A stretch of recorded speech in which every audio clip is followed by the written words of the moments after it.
شین قاف یا کا مادہ ہے جس کا مفہوم آتا ہے نامراد ہونا، شقاوت، شقی، جو نامراد ہے، ناکام ہے۔ اب جب سورہ طٰہٰ میں لفظ آیا طٰہٰ ما انزلنا علیک القرآن لتشقی، طٰہٰ ہم نے یہ قرآن آپ پر اس لیے تو نازل نہیں کیا، وہاں ترجمہ میں دیکھتا ہوں کہ آپ مشقت میں پڑھیں، حالانکہ مشقت کے لفظ کے لیے مادہ آنا چاہیے شین قاف کا، وہاں شین قاف یا ہے تشقی، تو یہ ایک اشکال رہا میرے ذہن میں۔ اسی طریقے سے دسا، دال سین سین، اور دسا یہ جو آیا ہے قد افلح من دساہا وقد خاب من، قد افلح من زکاہا وقد خاب من دساہا، یہاں پر بھی وہ اشکال ہے۔ تو یہ اشکال ہوا امام رازی کی جب تفسیر میں پڑھ رہا تھا سورۃ الشمس کی، تو انہوں نے بعض نحویین کا یہ قول نقل کیا کہ یہ مادے در حقیقت دال سین سین اور دال سین یا یہ بہت ایک دوسرے کے برابر ہم معنی ہے، بلکہ ایک ہی لفظ کی بدلی ہوئی شکل ہے۔ یہی اصول اگر ہم اس کا اطلاق کریں را با با اور را با وا پر، تو اس کا مطلب یہ ہے کہ یہ دونوں الفاظ بہت قریب ہیں، ان کو علیحدہ مادے بھی کہا جا سکتا ہے اور ایک مادہ بھی قرار دیا جا سکتا ہے۔ چنانچہ میں نے جب تحقیق کی ہے تو عجیب صورت سامنے آئی کہ لغت کے ایک بہت بڑے امام اور خاص طور پر مفردات القرآن کے مصنف، اتنی عظیم کتاب لکھنے والے امام راغب اصفہانی، انہوں نے را با با کے مادے کے ساتھ اس میں رب کے ساتھ صرف ربا یربی کو ایک ہی کہا ہے کہ یہ ربا یربی تربیت، اور را با با یہ در حقیقت ایک ہی مادہ، یہ دو مادے علیحدہ ہی نہیں۔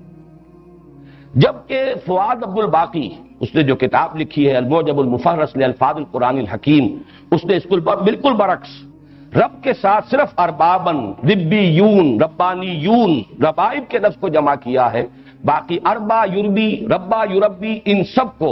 وہ ایک علیحدہ جو مادہ ہے اس کے ساتھ لیتے ہیں۔ اس اعتبار سے ان میں جو قرب ہے، ان میں جو ترادف پیدا ہو گیا ہے، اور دو اتنے عظیم جو ہمارے مفکرین ہیں لغت کے ماہرین، ان میں بھی یہ اختلاف پیدا ہوا، تو اس کی بنا پر یہ سمجھیے کہ یہ رب کا مفہوم جو عام طور پر عام ہو گیا ہے، پالنے والا، پوسنے والا، یہ اس وجہ سے ہے کہ یہ را با وا اور را با با یہ دونوں بالکل ہم معنی اور ایک دوسرے کے قریب اور مترادف یہ مادے ہیں۔ اس لیے عام طور پر ترجمہ جب بھی رب کا کیا جائے گا تو پالنہار، پروردگار، پالنے والا، پوسنے والا، بلکہ یہ کہ امام راغب اصفہانی نے تو کہا ہی یہ ہے کہ را با با ہے ہی تربیہ، اور تربیہ کا مفہوم کیا ہے؟ کسی شے کو حالن فحالن ترقی دینا، درجہ بدرجہ ترقی دیتے ہوئے اس کے نقطۂ عروج تک، اس کے نقطۂ کمال تک پہنچا دینا، یہی لفظ رب کا اصل مفہوم ہے۔ اس کے بعد آئیے دوسرا لفظ ملک، اس میں بھی نوٹ کیجئے ملکیت، مالکیت، اور اس سے آگے ملکیت، بادشاہ، یہ بھی مادہ تو ایک ہی ہے۔ یہی وجہ ہے کہ سورہ فاتحہ میں مالک یوم الدین بھی ہے اور ملک یوم الدین بھی اس کی قرأت موجود ہے۔ مالک اور ملک پہ کوئی فرق نہیں، اس لیے کہ ملکیت ہی پہ سارا معاملہ ہے۔ جو شے میری ملکیت ہے، اس کا مطلب یہ ہے کہ میں اس میں حق تصرف رکھتا ہوں، جو چاہوں اس کے ساتھ معاملہ کروں، اور یہی حق تصرف ایک اجتماعی سطح پر آ کر بادشاہت کا تصور جو ہے اس کو جنم دیتا ہے۔ بادشاہ جو ہے، جیسے کہ فرعون کا قول نقل ہوا قرآن حکیم میں، الیس لی ملک مصر، کیا مصر کی بادشاہی میرے لیے نہیں؟ وَهَذِهِ الْأَنْهَارُ تَجْرِي مِن تَحْتِي، اور یہ جو دریا ہیں یا جو نہریں بہ رہی ہیں وہ میرے نظم کے تحت، میرے کنٹرول میں۔ آج کی اصطلاح میں ہم کہہ سکتے ہیں کہ جس کو چاہوں موگا دوں، جس کو چاہوں نہ دوں، جس کے لیے چاہوں موگا جو ہے اس کے پانی کے لیے میں اس کے میں اضافہ کر دوں، اور جس کے لیے چاہوں اس کے اندر کمی کر دوں، یہ میرا اختیار ہے۔ تو در حقیقت ملکیت، مالکیت اور ملکیت یہ ایک ہی مادے کی مختلف شکلیں ہیں، اس لیے کہ جو شخص کسی شے کا مالک ہو، جو ہستی، وہی در حقیقت اس کی بادشاہ ہے، اس کو اس کے اندر اختیار حاصل ہے تصرف کا کہ جس طرح چاہے تصرف کرے۔ کیا یہاں کچھ دریوں کا انتظام نہیں کیا تھا؟ لوگ کھڑے ہوئے ہیں، مجھے تو آپ حضرات آگے آ جائیے، چاہے یہاں بیٹھ جائیں جب تک دریا نہیں آ رہی، لیکن کھڑے رہنا تو درست نہیں ہے۔ تیسرا لفظ جو ہے الہ، اس پر جیسا کہ میں نے عرض کیا ہے، میں سورہ اخلاص کے درس کے ضمن میں تفصیلاً عرض کر چکا ہوں۔ میں چاہتا ہوں کہ ان تینوں الفاظ کے حوالے سے حکمت قرآنی کا جو ایک بہت بڑا خزانہ ہے اور قیمتی موتی ہے، اس کی طرف ہم توجہ کریں۔ ان تینوں الفاظ میں جو نسبت ہے، رب اور ربوبیت، ملک اور ملکیت، اور پھر اس کے ساتھ الہ، اگر اس کا آپ جائزہ لیں گے تو انسان کے ذہنی ارتقاء کے یہ تین منزلیں ہیں کہ جن کی نشاندہی ان تین الفاظ کے ذریعے سے ہوتی۔ بچپن میں جبکہ ابھی انسان کو، بچے کو کسی اور شے کا احساس نہیں سوائے اس کے کہ اس کی احتیاجات ہیں، بھوک لگتی ہے، اس کی کوئی اور ضرورت ہے جو پوری ہونی چاہیے، یا اس سے آگے بڑھ کر کچھ حفاظت ہے جو اسے درکار ہے، مطلوب ہے، اور اس کا یہ تصور اس سے آگے دنیا سے اسے کوئی سروکار نہیں ہے، اس کی ساری بحث اسی سے ہے۔ بھوک لگی ہے، دودھ ملنا چاہیے، اور جو بھی اس کا ساز و سامان فراہم کر دے وہی اس کا منعم ہے، وہی محسن ہے۔ لہذا یہ ربوبیت کا سارا تصور بچپن میں جو والدین کی ذات کے ساتھ منسلک ہے، والدین کے ساتھ ہی اس کا بچے کا ذہنی رشتہ ہوتا ہے، اس لیے کہ اسے اس سے زیادہ اس دنیا سے ابھی کوئی اور سروکار ہے ہی نہیں۔ اسے تو اپنی احتیاج، اپنی ضروریات، جو بھی زندگی کے بنیادی لوازمات ہیں، بس اس کے اپنے اندر سے ایک تقاضا ابھرتا ہے، اور جو بھی اس تقاضے کو پورا کر دے وہ اس کا منعم ہے، وہی اس کا محسن ہے، اور یوں کہا جا سکتا ہے لفظی اعتبار سے وہ اس کا رب ہے۔ اس سے ذرا آگے انسانی شعور ترقی کرتا ہے، آپ خود جائزہ لیں گے اور اپنے ماضی میں جھانکیں گے تو نظر آئے گا کہ پھر ایک ملکیت کا تصور پیدا ہو۔ ذرا سا بچہ بڑا ہو جائے، یہ میرا کھلونا ہے، یا میرا کھلونا ہے، کسی اور کو ہاتھ لگانے کا حق حاصل نہیں ہے۔ میں دوں تو ٹھیک ہے، مجھے اختیار ہے کہ میں دوں، اس کھلونوں سے کسی اور کو کھیلنے کی اجازت دوں تو صحیح ہے، لیکن میری مرضی کے بغیر کوئی اس کھلونے کو ہاتھ نہیں لگا سکتا۔ یہاں سے اب وہ ملکیت اس سے آگے بڑھے گی تو وہ گھر کی ملکیت بھی ہے، اور بھی جو بھی انسان کے اندر، اور ملکیت کے ساتھ اس کے اندر تصرف کا اختیار مطلق، جو میں چاہوں میں اس کے ساتھ کر سکتا ہوں، جس کو چاہوں دوں اور جس کو چاہوں روک دوں کہ وہ اس سے نہ کھیلے۔ لیکن واقعہ یہ ہے کہ جب انسان کا شعور پختہ ہوتا ہے، نفسیاتی پختگی، میں اس کو وہ جسمانی پختگی اور جسمانی بلوغت سے علیحدہ کر کے کہہ رہا ہوں۔ جسمانی بلوغت تو ہو جاتی ہے انسان کی 14-15 سال پر، لیکن نفسیاتی بلوغت، اب اس کے اندر ایک اور تقاضا ابھرتا ہے، اور وہ تقاضا یہ ہے کوئی محبوب ہو، کوئی مطلوب ہو، کوئی مقصود ہو، کوئی نصب العین ہو، کوئی آدرش ہو، کسی شے کے لیے جیوں، کسی شے کے لیے مروں، زندگی محض زندہ رہنے کے لیے نہیں، زندگی برائے زندگی نہیں، بلکہ زندگی کسی نصب العین کے لیے ہو، زندگی کسی مقصود کے لیے ہو، مطلوب کے لیے ہو۔ یہ ہے در حقیقت انسان کی فطرت کی پیاس، جبکہ انسان کا شعور اور اس کی اپنے اندر کی نفسیاتی کیفیت جب بلوغ کو پہنچتی ہے تو ایک محبوب، یا اسی کے لیے ایک لفظ اور استعمال کیجئے، ایک زمانے میں ایک عربی نظم پڑھی تھی بڑی پیاری، اب تک اس کا نقش ہے، اور وہ یہ کہ فتش لقلبک عن رفیق، اپنے لیے کوئی ساتھی تلاش کرو۔ انسان کے اندر ایک جذبہ ابھرتا ہے، اگرچہ یہ کہ جیسے کہ حضور صلی اللہ علیہ وسلم کا بھی جو آخری الفاظ آپ کی زبان مبارک سے ادا ہوئے ہیں آپ کے انتقال سے کے عین وقت، ان میں بھی یہی لفظ آیا ہے، اللہم فی الرفیق الاعلی، رفیق اعلی، بس اب اسی کی طرف مراجعت ہے۔ اب تو پروردگار تیرا ہی قرب درکار ہے، بس وہی اب، یعنی گویا کہ دنیا سے، جیسے کہ روایات میں آتا ہے کہ حضور نے فرمایا تھا کہ انبیاء کو ایک اختیار دیا جاتا ہے، جب موت کا وقت آتا ہے ان کا اس دنیا سے نقل مکانی کا، تو وہ انہیں ایک اختیار دیا جاتا ہے، چاہیں تو ابھی اور رہیں اور چاہیں تو آپ براجعت اختیار کر لیں، آپ کا مشن مکمل ہوا، آپ کی بات جس حد تک مطلوب تھی ہو چکی، اب آپ چاہیں تو رہیے مزید اور چاہیں تو واپس تشریف لے آئیے۔ اس وقت کی در حقیقت اسی کا جواب ہے اللہم فی الرفیق الاعلی۔ تو یہ رفیق جو ہے، فتش لقلبک عن رفیق وتجول وحدک فی القفار کمسافر یبغی الدیار لکنہ فقد السبیل افما لقلبک من مسیرک من دلیل فتش لقلبک عن رفیق۔ کوئی دوست، کوئی محبوب، کوئی جسے وہ چاہے، جس سے محبت کرے، جس کے لیے ایثار کرے، جس کے لیے قربانی کرے، جس کے لیے جیے، جس کے لیے مرے، یہ کوئی ہستی، یہ در حقیقت فطرت انسانی کی پکار ہے۔ اسی کے لیے الفاظ استعمال ہوں گے، آدرش، نصب العین۔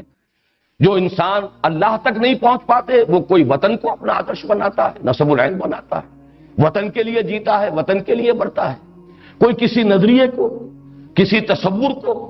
ایک تصور کے حسن مبہم پر ساری ہستی لٹائی جاتی ہے. کوئی تصور ہے، کوئی عزم ہے. لوگوں نے اشتراکیت کے لیے جانیں دی ہیں، لوگوں نے اپنے وطن پر جانوں کو قربان کیا ہے، لوگوں نے کسی اور شے کی عظمت کے لیے سب کچھ تج دیا. یہ در حقیقت انسان کی فطرت کی وہ پکار ہے کہ کوئی محبوب، کوئی مطلوب، کوئی مقصود، کوئی نصب العین، کوئی آدرش. یہ تین اگر سٹیجز آپ کے ذہن میں رہیں انسان کے نفسیاتی، ذہنی، فکری ارتقاء کی، کہ سب سے پہلی منزل ہے میری ضروریات. مجھے کھانے کو چاہیے، مجھے پینے کو چاہیے، مجھے رہنے کو چاہیے، مجھے کسی کی حفاظت چاہیے، مجھے کسی کی مدد اور نصرت کی ضرورت ہے، کوئی روزی رساں، کوئی مشکل کشا، کوئی پشت پناہ، کوئی حمایتی. یہ ہے سب سے پہلا. اس کے بعد دوسری سٹیج ہے ملکیت،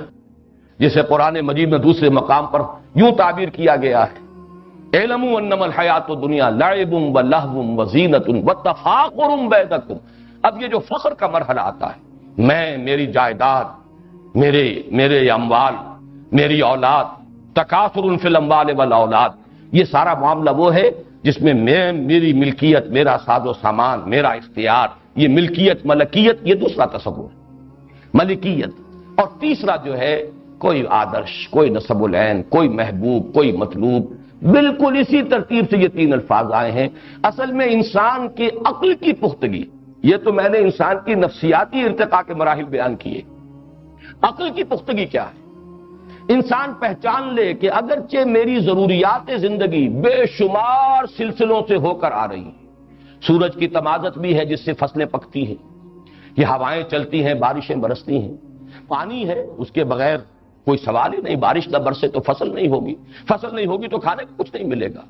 یہ سارا سلسلہ اسباب اپنی جگہ پر ہے، لیکن عقل ایک ہی چھلانگ میں پھر پہنچتی ہے مسبب الاسباب پر، کہ یہ سارا سلسلہ اسباب کسی ایک ہستی کی گرفت میں ہے. رب وہی ہے. والدین کی ربوبیت کا تصور جو بالکل بچپن میں ہوتا ہے آغاز میں، اس سے ابھر کر پھر یہ تصور جب آتا ہے رب الناس، کل کائنات کا. بلکہ یہ کہ اب سورہ فاتحہ کی پہلی آیت سامنے لائیے، الحمدللہ رب العالمین. اور ہر جگہ آپ نوٹ کریں گے قرآن حکیم میں کہ ہر جگہ پر یہ رب کا لفظ جو ہے یہ سب سے پہلے لایا گیا ہے. سورہ بقرہ کی جو تیسرے رکوع کی پہلی آیت ہے، یا ایھا الناس اعبدوا ربکم الذی خلقکم، اے لوگو بندگی کرو اپنے اس رب کی جس نے تمہیں پیدا کیا. بلکہ پہلی آیات جو نازل ہوئی، اقرأ باسم ربک الذی خلق، پڑھو اپنے اس رب کے نام سے جس نے پیدا کیا. اس لیے کہ در حقیقت ربوبیت ہی کا تصور ذہن انسانی کے اندر سب سے پہلے آنے والا تصور ہے. بالکل عہد طفولیت میں اپنی احتیاج کا تصور، اپنی ضرورتوں کا تصور. لیکن یہ کہ عقل جو ہے اس تمام سلسلہ اسباب کو تو سائنس نے کھنگالا ہے. ہمیں معلوم ہے کہ کس طریقے سے سورج کی تمازت سے بخارات جاتے ہیں اور وہ بارش بنتے ہیں، پھر وہ زمین پر آتے ہیں، ہوائیں چلتی ہیں، کہاں سے کہاں بادلوں کو لے جاتی ہیں. پھر یہ کہ فصلیں جب ابھرتی ہیں تو پکتی ہیں سورج کی تمازت سے، اس کچھ معلوم. لیکن جسے اس سے اگلی بات بھی معلوم ہو گئی کہ یہ پورا سلسلہ اسباب اللہ تعالیٰ کے قبضہ قدرت میں ہے، وہ گویا کہ اس نتیجے پر پہنچا کہ رب الناس اور رب العالمین وہی ہے اللہ. الحمدللہ رب العالمین. اسی طرح یہ میری میز اور یہ میری کرسی اور یہ میرا کھلونا اور یہ میرا مکان اور میرا سامان اور میرا ملک، میرا قبیلہ، میری قوم، میرا اختیار، میری حکومت، الیس لی ملک مصر، یہ سب کچھ ہے. لیکن یہ کہ انسان کے عقل کی رسائی جو ہے اگر ہو جائے حقیقت تک تو ملک الناس، بادشاہ حقیقی اللہ ہے. یہ جس کے پاس بھی کوئی اختیار ہے وہ صرف ظاہری ہے. یا تو ہم کہیں گے ظاہری ہے. جب ہم کہتے ہیں لا حول ولا قوت الا باللہ، بظاہر مجھے محسوس ہو رہا ہے کہ یہ مجھے نقصان پہنچا سکتا ہے. یہ اس وقت گن لے کر میرے سامنے کھڑا ہے، نشانہ بھی لے لیا ہے، میری جان گویا کہ اس کے قبضہ قدرت میں آ گئی ہے. ذرا سی انگلی کی حرکت جو ہے اس سے میری جان یہ لے لے گا. یہ سب کچھ دیکھ کر بھی انسان جب کہتا ہے لا حول ولا قوت الا باللہ، لا مؤثر فی الحقیقت الا اللہ، لا فاعل فی الحقیقت الا اللہ، تو معلوم ہوا کہ اختیار مطلق تو اللہ کا ہے. تمام اسباب مادی جمع ہو جائیں تب بھی اختیار ان اسباب میں اس کا نہیں ہے کہ نتیجہ ضرور نکال دیں. الا باذن اللہ، مگر اللہ کا اگر اذن ہو تو نتیجہ نکلے گا، اللہ کا اذن نہیں ہے تو نتیجہ نہیں نکلے گا. اس لیے کہ بادشاہ حقیقی صرف اللہ ہے، مختار حقیقی صرف اللہ ہے، مختار مطلق صرف اللہ ہے. اسی تصور سے در حقیقت وہ جو ہمارے ہاں الحمدللہ کہ آج کل تو بہت سے لوگ یہاں ایسے پیدا ہو گئے ہیں جو قرارداد مقاصد کو ہوکس قرار دے رہے ہیں۔ الطاف گوہر صاحب کا جو مضمون شائع ہو رہا ہے مسلم میں اب سلسلے وار، اس کی پہلی قسم میں انہوں نے قرارداد مقاصد کو ایک ہوکس قرار دیا، ایک فراڈ قرار دیا۔ لیکن واقعہ یہ ہے کہ وہ تو میں سمجھتا ہوں کہ اس صدی کے بڑے عظیم واقعات میں سے ایک واقعہ ہے کہ اس 20ویں صدی کے نصف کے قریب ایک پوری قوم 10 کروڑ کے اس وقت بھی ہم تھے، پاکستان 2 حصوں پر مشتمل تھا، اس وقت بھی ہماری آبادی 10 کروڑ سے متجاوز تھی، اگرچہ آج اتنے عرصے کے بعد صرف یہ نصف حصہ جو ہے بلکہ نصف کم تر حصہ بھی 10 کروڑ سے آگے بڑھ گیا، لیکن اس وقت بھی پورا پاکستان 10 کروڑ سے زائد آبادی پر مشتمل تھا۔ اتنی بڑی ایک قوم نے اس بات کا اقرار کیا کہ بادشاہ حقیقی اللہ ہے، حاکمیت صرف اس کے لیے، ملک شہنشاہ الملک القدوس صرف اللہ ہے، اور جو بھی اختیار ہمارے پاس ہے وہ ڈیلیگیٹڈ ہے، وہ اس کا عطا کردہ ہے، ہمارا ذاتی نہیں ہے، اور ہم اس اختیار کو استعمال کرنے کے مجاز ہیں صرف اسی کی طے کردہ حدود کے اندر۔ کسی قوم کی کانسٹیٹیوشنل اسمبلی جو اس کی گویا کہ یوں سمجھیے کہ اجتماعی زبان ہے، اس زبان سے ان الفاظ کا نکلنا یہ وہی ہے کلمہ لا الہ الا اللہ، اور وہی ہے در حقیقت یہ دوسرا تصور کہ جو یہاں دیا گیا وہ رب الناس بھی ہے اور ملک الناس بھی ہے، بادشاہ بھی۔ اسی لفظ کے حوالے سے ہمارے دین کا وہ تصور مستحکم ہوتا ہے کہ یہ مذہب نہیں دین ہے، اس میں علیحدہ نہیں ہے معاملہ حکومت کا اور سیاست کا اور نظام کا، یہ صرف عبادات اور پوجا پاٹ کا اور صرف چند رسومات کا مجموعہ نہیں ہے کہ عقائد اور رسومات ہوں، بلکہ یہ کہ اس کا ایک سیاسی نظام ہے، اسی سیاسی نظام کے لیے عنوان خلافت ہے، انسان کے لیے خلافت ہے، حاکمیت نہیں ہے، انسان کے لیے امانت ہے، ملکیت نہیں ہے۔ اور میں نے ان دونوں الفاظ کو جوڑ دیا تھا لغوی بحث میں، ملکیت اور ملکیت، حاکمیت اور ملکیت یہ دونوں لازم و ملزوم ہے، مادہ ایک ہی ہے، مالک یوم الدین بھی ہے، ملک یوم الدین بھی ہے۔ تو در حقیقت اللہ تعالیٰ ہی مالک حقیقی ہے، اللہ تعالیٰ ہی حاکم حقیقی ہے، ملک الناس وہ لوگوں کا بادشاہ ہے، مالک حقیقی بھی ملک حقیقی بھی، یعنی انسانوں کے لیے حاکمیت نہیں خلافت ہے، انسانوں کے لیے ملکیت نہیں امانت ہے۔ این امانت چند روزہ نزد ماست، در حقیقت مالک ہر شے خداست۔ یہ دوسری بات ہے کہ ہم ملکیت کے اس فریب کے اندر مبتلا ہو جاتے ہیں، وہ جو ہلدی کی گانٹھ مل گئی ہے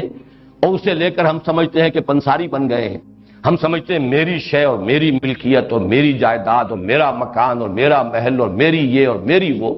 یہ سوائے ایک فریب کے کچھ نہیں۔ این امانت چند روزہ نزد ماست، در حقیقت مالک ہر شے خداست، اور سروری زیبا فقط اس ذات بے ہمتا کو ہے، حکمراں ہے ایک وہی باقی بتان آسری۔ یہ دوسرا لفظ ہوا ملک الناس۔ اب آیا ہے وہ لفظ جس پر تفصیلی بحث میں کر چکا ہوں سورہ اخلاص کے درس میں، الہ الناس، مطلوب حقیقی وہی، معبود حقیقی وہی، محبوب حقیقی وہی، مقصود اصلی وہی، لا مقصود الا اللہ، لا محبوب الا اللہ، جینا ہے تو اس کے لیے، مرنا ہے تو اس کے لیے، قل ان صلاتی و نسکی و محیای و مماتی للہ رب العالمین۔ جیسے کہ انسان حقیقت میں وہی انسان کہلانے کا مستحق ہے جس کا کوئی نسب العین ہے، جس کا کوئی آدرش ہے، جس کا زندگی میں کوئی مقصد ہے، جو محض زندگی کے لیے جینے کے لیے نہیں جی رہا بلکہ کسی مقصد کے لیے نسب العین کے لیے جی رہا ہے۔ اور وہ نسب العین وہ حقیقت میں جب انسان کی عقل اگر وہ پختگی کو پہنچ گئی ہو تو وہ پہچان لے گا کہ مطلوب حقیقی، محبوب حقیقی سوائے اللہ کے کوئی نہیں۔ یہ ہے آخری منزل انسانی فکر کے ارتقاء کی، لہذا یہاں اس ترتیب سے لائے قل اعوذ برب الناس۔ علامہ اقبال نے اسی فکر کو مختلف انداز میں بیان کیا ہے، یزداں بکمن داور ہمت مردانہ۔ یہ کیا اصل میں الفاظ ایسے ہیں کہ جس سے ذرا آدمی چونک بھی جاتا ہے، بات کیا کہی جا رہی ہے۔ آپ کو معلوم ہے کہ کمند جو ہے وہ استعمال کی جاتی تھی فصیل کے اوپر چڑھنے کے لیے۔ انسان پہلے اپنے زور بازو سے کمند کو پھینکتا تھا اوپر، جتنی اونچائی پر جا کر وہ کمند اٹک جائے گی اتنا ہی انسان اب اس کے سہارے سے جا سکتا ہے۔ اگر وہ 20 فٹ تک گئی ہے تو آپ 20 فٹ تک ہی جا سکتے ہیں، آگے تو نہیں جا سکتے۔ اگر آپ نے 40 فٹ تک پہنچا لی ہے تو آپ 40 فٹ تک پہنچ جائیں گے۔ تو پہلے کمند پھینکیے بلند، اور اس کے بعد آپ اس بلندی تک خود پہنچیں گے۔ یہ جو سورہ حج کے اندر فرمایا گیا ضعف الطالب والمطلوب، اگر مطلوب گھٹیا ہے تو طالب بھی گھٹیا ہی رہے گا۔ آدرش پست ہے تو انسانی شخصیت پست رہے گی۔ نصب العین جو ہے وہ بہت ہی نیچے ہے، لو ہے، تو انسانی شخصیت بھی بہت نچلی سطح پر رہے گی۔ آدرش بلند ہے، نصب العین بلند ہے، آپ کا مقصود و مطلوب بلند ہے، تو اب آپ کی اپنی شخصیت کو ترفع حاصل ہوگا اس کے حوالے سے۔ اسی کو کہا گیا ضعف الطالب والمطلوب، اگر مطلوب کمزور ہے تو طالب بھی کمزور، مطلوب پست ہے تو طالب بھی پست۔ کسی نے وطن کو بنایا، کسی نے قوم کو بنایا، کسی نے اولاد کو بنایا۔ کتنے ہی لوگ ہیں جو صرف اولاد کے لیے جیتے ہیں، اپنی توانائیاں انویسٹ کر دیتے ہیں صرف اولاد کے لیے، ان کا مقصود و مطلوب اولاد ہے، اس کے سوا کچھ نہیں، کوئی بلند تر نصب العین نہیں۔ کچھ لوگ ہیں جو صرف اپنی ذات، اپنے ہی حسن کا دیوانہ بنا پھرتا ہوں، اپنی ہی حریم ذات کے گرد طواف کرتا رہتا ہے انسان، اپنی ہی خود غرضیاں اور اپنے ہی مفادات اور اپنے ہی لیے کوئی شہرت، اپنے ہی لیے کوئی وجاہت، یہی ان کا مطلوب و مقصود بن جاتا ہے۔ بہرحال پست نصب العین ہوگا، آپ کی اپنی شخصیت بھی پست رہے گی۔ اعلیٰ اور بلند نصب العین ہوگا، آپ کی اپنی شخصیت کو ترفع حاصل ہوگا۔ تو در حقیقت عقل کی پختگی کیا ہے؟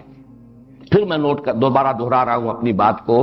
ایک ہے انسان کا ذہنی اور نفسیاتی ارتقاء، ابتدائی تصور احتیاجات اور ضرورتیں، اس کے بعد تصور ملکیت، ملکیت، اختیار، اور اس سے اوپر مقصود، مطلوب، محبوب۔ اور انسان کے فکر کی پختگی، انسان کی عقل کی جو رسائی ہونی چاہیے حقیقت کبریٰ تک، اس کا مظہر کیا ہے؟ وہی ایک ذات، وہی ذات واحد عبادت کے لائق، زبان اور دل کی شہادت کے لائق، وہی ہے رب، وہی ہے ملک، اور وہی ہے الہ۔ قل اعوذ برب الناس ملک الناس الہ الناس۔ یہ تو ہوا مستعاذ بہی۔ اب آئیے مستعاذ من۔ ایک بات اور میں نوٹ کرا دوں، یہ جو سورہ ہے، سورہ اخلاص، سورہ فلق، سورۃ الناس،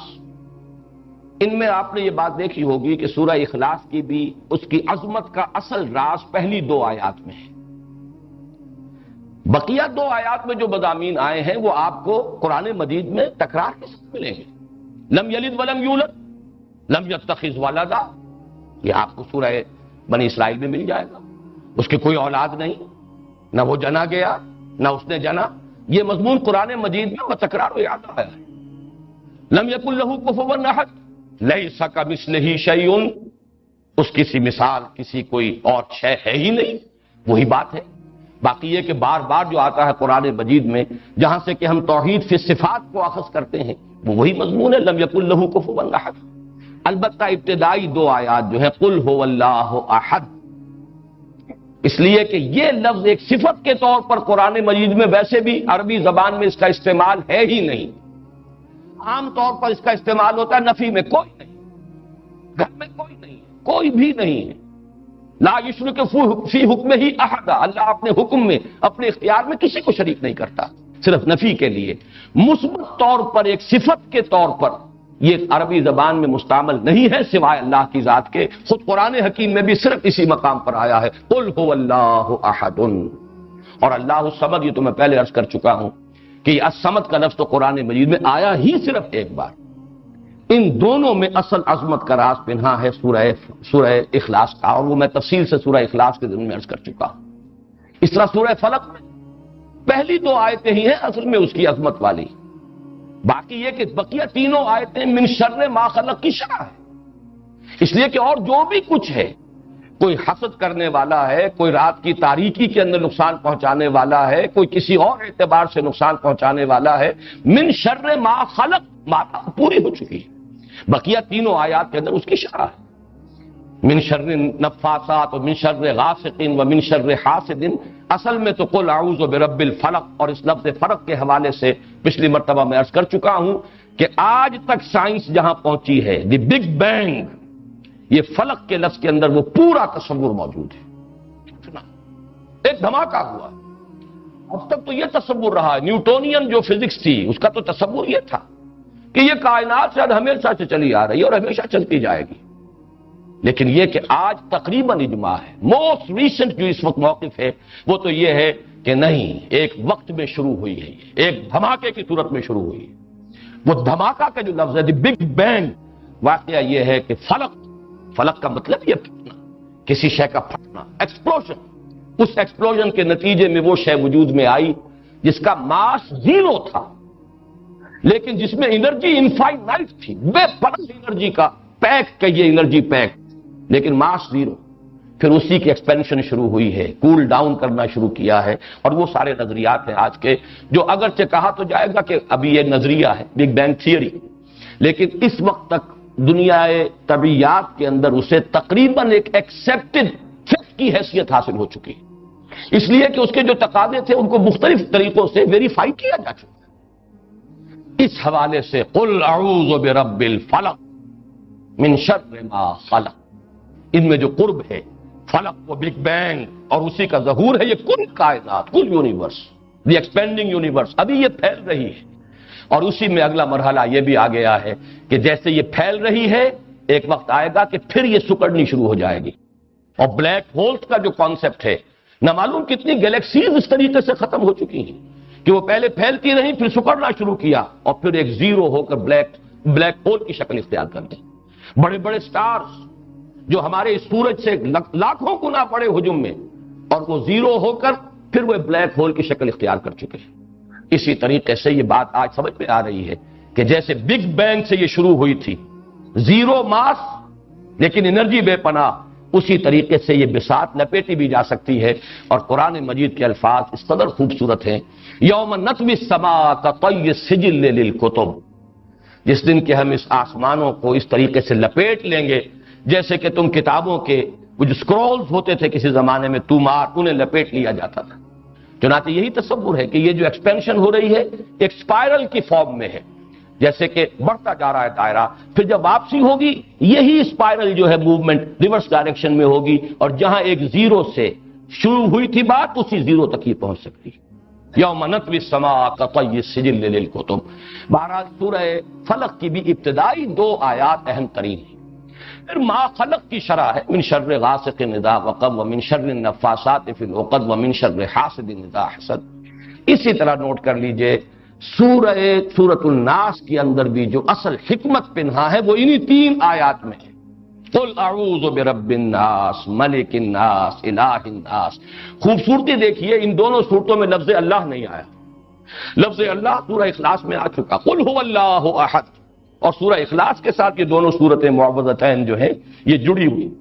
یہاں لفظ اللہ نہیں ہے، یہاں اللہ تعالیٰ کی 3 نسبتیں، اور اس میں انسان کا ذہنی اور فکری ارتقاء، اس کی نفسیاتی پختگی، اور پھر عقل کی ایک ہی چھلانگ، ایک ہی زقن میں یہ مرحلہ طے ہو جائے، سلسلہ اسباب مسبب کے ہاتھ میں ہے تو رب صرف اللہ ہے۔ یہ ملکیت، یہ مالکیت، یہ بادشاہت سب خراب ہے، دھوکہ ہے، ملک حقیقی صرف اللہ ہے۔ اور سارے آدرش، سارے نسب العین، سارے مطلوب، سارے مقصود، سارے محبوب فانی ہیں، پست ہیں، ان میں سے کسی میں نگاہ الجھ گئی تو پھر ضعف الطالب والمطلوب کی شکل بن جائے گی۔ ایک زقن لگاؤ، یزداں بکمن داور، اپنی کمند فکر کو پھینکو کہ وہ اللہ تعالیٰ کی ذات کے ساتھ جا کر وہ منسلک ہو جائے۔ اب وہ اس اپنی کمند کے ذریعے سے پہنچو، ذرا اللہ تعالیٰ کی ذات تک پہنچو۔ منزل ماں کبریاست، کوئی درمیانی شے نہیں۔ یہ تمام حقیر مقاصد، دولت، شہرت، وجاہت، دنیاوی اختیار، بادشاہت، جیسے کہ کوئی ڈرامہ ہو رہا ہو، جیسے کوئی کھیل ہو، چند دن ایک مداری کھیل دکھاتا ہے اور اس کے بعد چلتا بنتا ہے، پھر کوئی اور مداری آ جاتا ہے، سراب ہیں، دھوکے ہیں، یہ سب کے سب یہ ٹرانزٹری چیزیں ہیں، یہ سب فنا کے گھاٹ اتر جانے والی ہیں۔ ایک ہستی ہے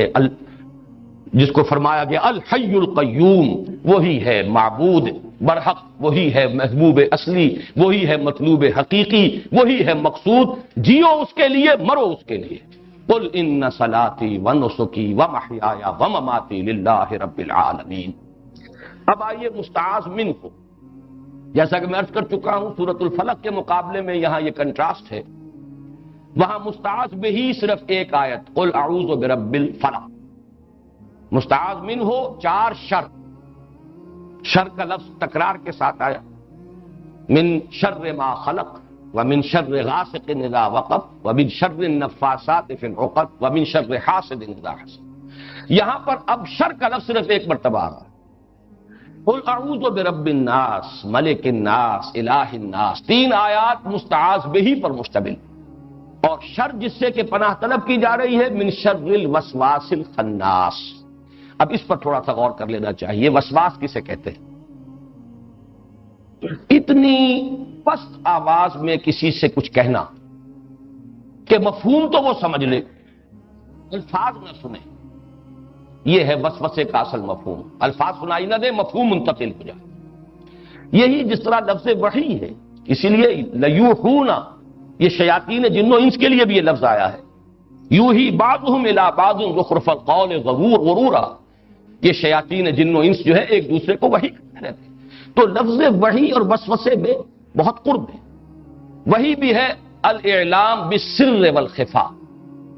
بڑے خفیہ انداز میں خاموشی سے کوئی بات کسی کے دل میں منتقل کر دینا، دل میں اتار دینا، کوئی بات بتا دینا، سمجھا دینا،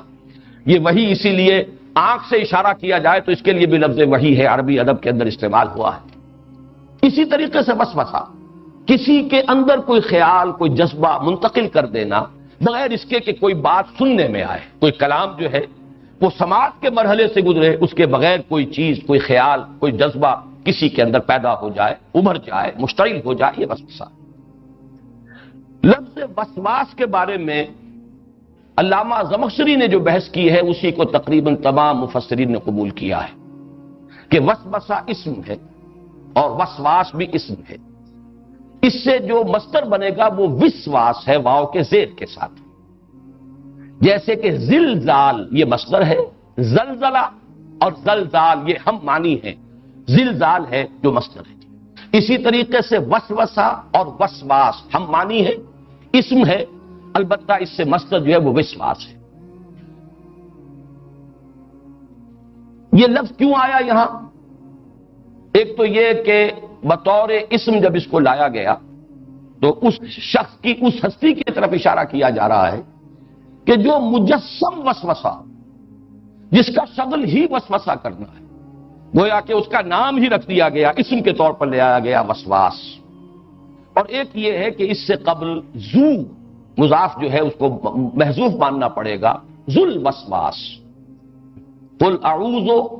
برب الناس ملک الناس الہ الناس من شر ذی الوسواس الخناس الذی یوسوس فی صدور الناس۔ تو یہاں پر گویا کہ فرض کرنا پڑے گا کہ ذو کا لفظ محذوف ہے۔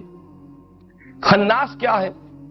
خنس کہتے ہیں دبے پاؤں پیچھے ہٹ جانا، بلکہ اس کے ساتھ الٹے پاؤں، آپ آگے بڑھے، کہیں جھانکا آپ نے، کہیں خطرہ نظر آیا تو آپ الٹے پاؤں اور دبے پاؤں بغیر آہٹ کے واپس ہٹ گئے، یہ خنس ہے۔ یہ لفظ قرآن مجید میں سورہ تکویر میں آیا ہے، فلا اقسم بالخنس الجوار الکنس، ستارے ہیں آگے بڑھتے ہیں پھر وہ غائب ہو جاتے ہیں، پیچھے کو ہٹ جاتے ہیں، دبک جاتے ہیں، چھپ جاتے ہیں، ان کی قسم کھائی گئی ہے، ان کی شہادت پیش کی گئی ہے۔ الوسواس الخناس یہاں پر اس شیطان لعین اور شیطان رجیم کے لیے گویا کہ یہ اسم معرفہ کی شکل میں آیا، وہ ہستی، وہ ذات جس کا کام ہی وسوسہ اندازی ہے، جس کا مشن ہی وسوسہ اندازی ہے، جس کی زندگی کا مقصود ہی یہ ہے۔ اس لیے کہ وہ شیطان لعین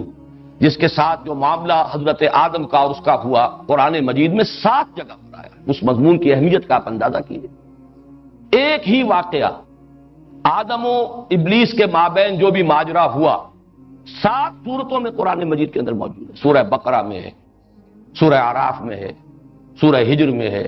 بنی اسرائیل میں ہے، سورہ کہف میں ہے، سورہ طٰہٰ میں ہے، سورہ صاد میں ہے، 7 جگہ۔ وہ یہی تھا، وہ تکبر کی وجہ سے اس نے اللہ تعالیٰ کے حکم کو ماننے سے انکار کیا۔ تکبر، انا خیر منہ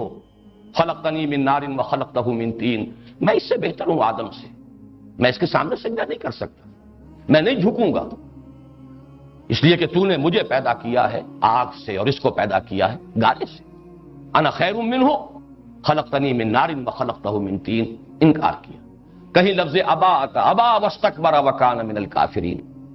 اور اس شد و مت کے ساتھ آیا ہے قرآن مجید میں کہ ملائکہ کے بارے میں کہیں شبہ نہ ہو جائے کہ ان میں سے کسی نے بھی سجدہ کرنے سے انکار کیا ہو۔ چنانچہ ایک مقام پر تکرار کے ساتھ اور شدت جو ہے اس کے لیے دیکھیے کہ آپ کس قدر زور ہے،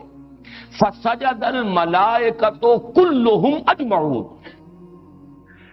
سجدے میں گر گئے سب کے سب فرشتے، کل کے کل ان میں کے، اور سب کے سب جمع ہو کر 3 مرتبہ، کوئی اشتباہ نہ رہ جائے۔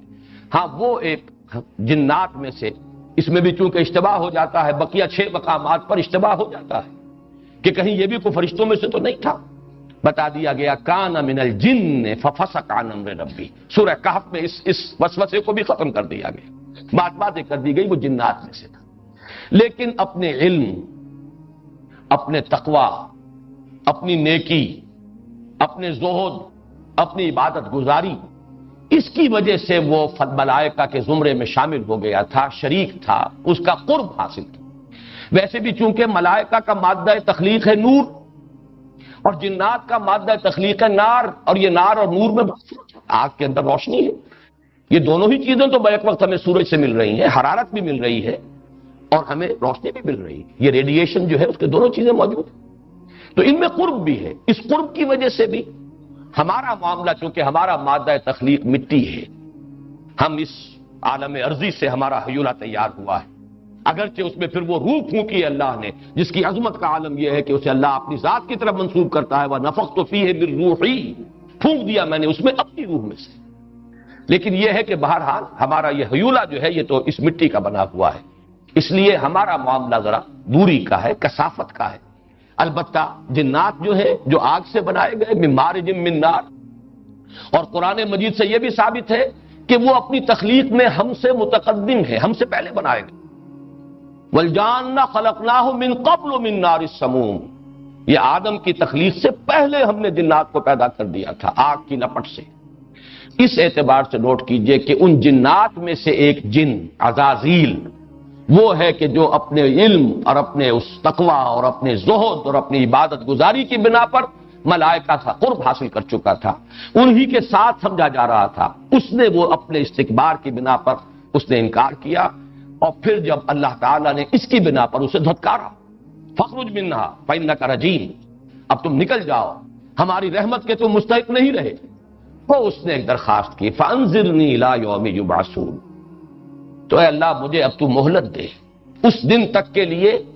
جس دن کے یہ سب کے سب دوبارہ اٹھائے جائیں گے، تمام انسان دوبارہ زندہ کیے جائیں گے، اور میں یہ ثابت کر دوں گا کہ ان میں سے اکثریت، اس آدم کی اولاد، آدم کی نسل کی اکثریت تیرے شکر گزار نہیں ہوں گے،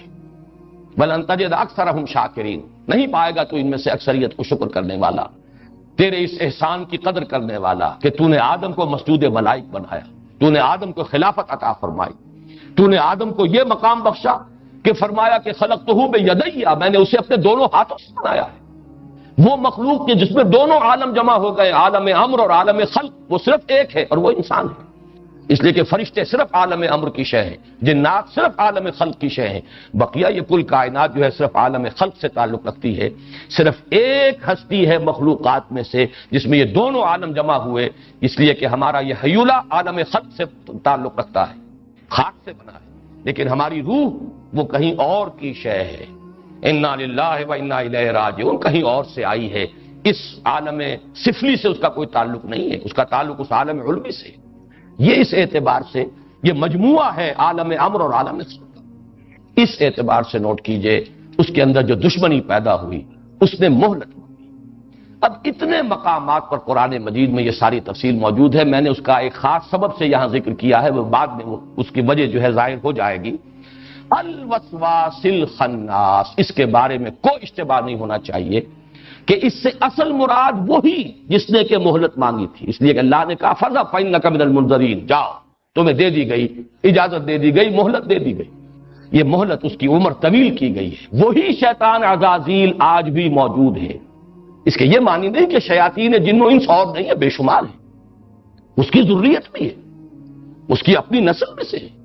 لیکن یہ بھی ہم جانتے ہیں کہ جنات جو ہیں کل کے کل کافر و فاسق نہیں ہے، فاجر نہیں ہے، ان میں مومن بھی ہیں، ان میں مسلم بھی ہیں، اگرچہ ان میں تعداد کم ہے، تکبر زیادہ ہے، اس پہلو سے شیطنت زیادہ ہے، لیکن یہ کہ جیسے کہ سورہ جن میں تفصیل سے آیا وَأَنَّا مِنَّا الْمُسْلِمُونَ وَمِنَّا دُونَ ذَلِكَ وَمِنَّا الْقَاسِطُونَ، یہ مختلف الفاظ آئے. ہم میں ہر طرح کے لوگ موجود ہیں، جنات کی آپس کی گفتگو ہے. ہم میں وہ بھی ہیں جو فرما بردار ہیں، نیک ہیں، ہم میں وہ بھی ہیں کہ جو ظالم ہیں، جو نا انصافی کرنے والے ہیں، پھر یہ کہ شرک کرنے والے ہیں، پھر یہ کہ ہم میں سے ایک بڑا بھی ہے جس نے ہمیں اس غلط راستے پر ڈالا ہے کہ وہ ہم نہیں سمجھتے تھے کہ وہ ہمیں اس دھوکے میں مبتلا کر دے گا کہ یہ اللہ کے ساتھ کوئی اور بھی جو ہے وہ شریک ہے. بہرحال یہ ساری بات سورہ جن میں آ چکی ہے تفصیل کے ساتھ. یہاں نوٹ کیجئے کہ من شر الوسواس الخناس، یہ ترکیب خود بول رہی ہے، یہ شخص معین ہے، یہ ایک ہستی ایک ذات ہے، یہ اس میں معرفہ بن رہا ہے. من شر الوسواس الخناس،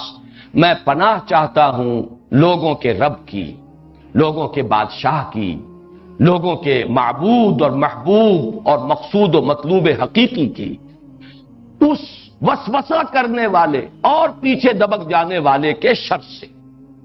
الذی یوسوس فی صدور الناس. اب اس کے ضمن میں وہ حدیث نوٹ کر لیجئے، خناس کی وضاحت ہو جائے گی. حضرت سعید ابن جبیر رضی اللہ تعالیٰ عنہ سے مروی ہے کہ اذا ذکر الانسان ربہ خنسا، جب انسان اپنے رب کو یاد کرتا ہے، اگر یہ جیسے کہ وہ فارسی کی کہاوت ہے خانہ خالی دیو رامی گیرت، اگر یہ نہا خانہ قلب، اگر اس میں اللہ کی یاد ہے، یہ معمور ہے ذکر الہی سے، تو شیطان بھاگ جائے گا، کھانا سا دبک جائے گا، پیچھے ہٹ جائے گا. لیکن فَإِذَا غَفَلَ وَسْوَسَ إِلَيْهِ، جب غافل ہوگا، خانہ خالی دیو رامی گیرت، دل خالی ہے اللہ کی یاد سے، اب وہ اس میں وسوسہ کرے گا. بلکہ ایک اور روایت جو ہے عبداللہ ابن شقیق سے رضی اللہ تعالیٰ عنہ، حضرت انس سے، یہ ایک ہم مضمون روایات ہیں جو ابو یعلا لائے ہیں. اس میں تو الفاظ ہیں کہ شیطان اپنی تھوتنی جما کر رکھتا ہے انسان کے دل پر، یا اس کی چونچ. تھوتنی جو ہے یہ کتے کے منہ کو اور سور کے منہ کے لیے لفظ مستعمل ہوتا ہے، خاص قسم کا، بہت ہی مکروہ شکل. تو وہ جو تھوتنی ہے وہ انسان کے دل کے اوپر جما کر رکھتا ہے.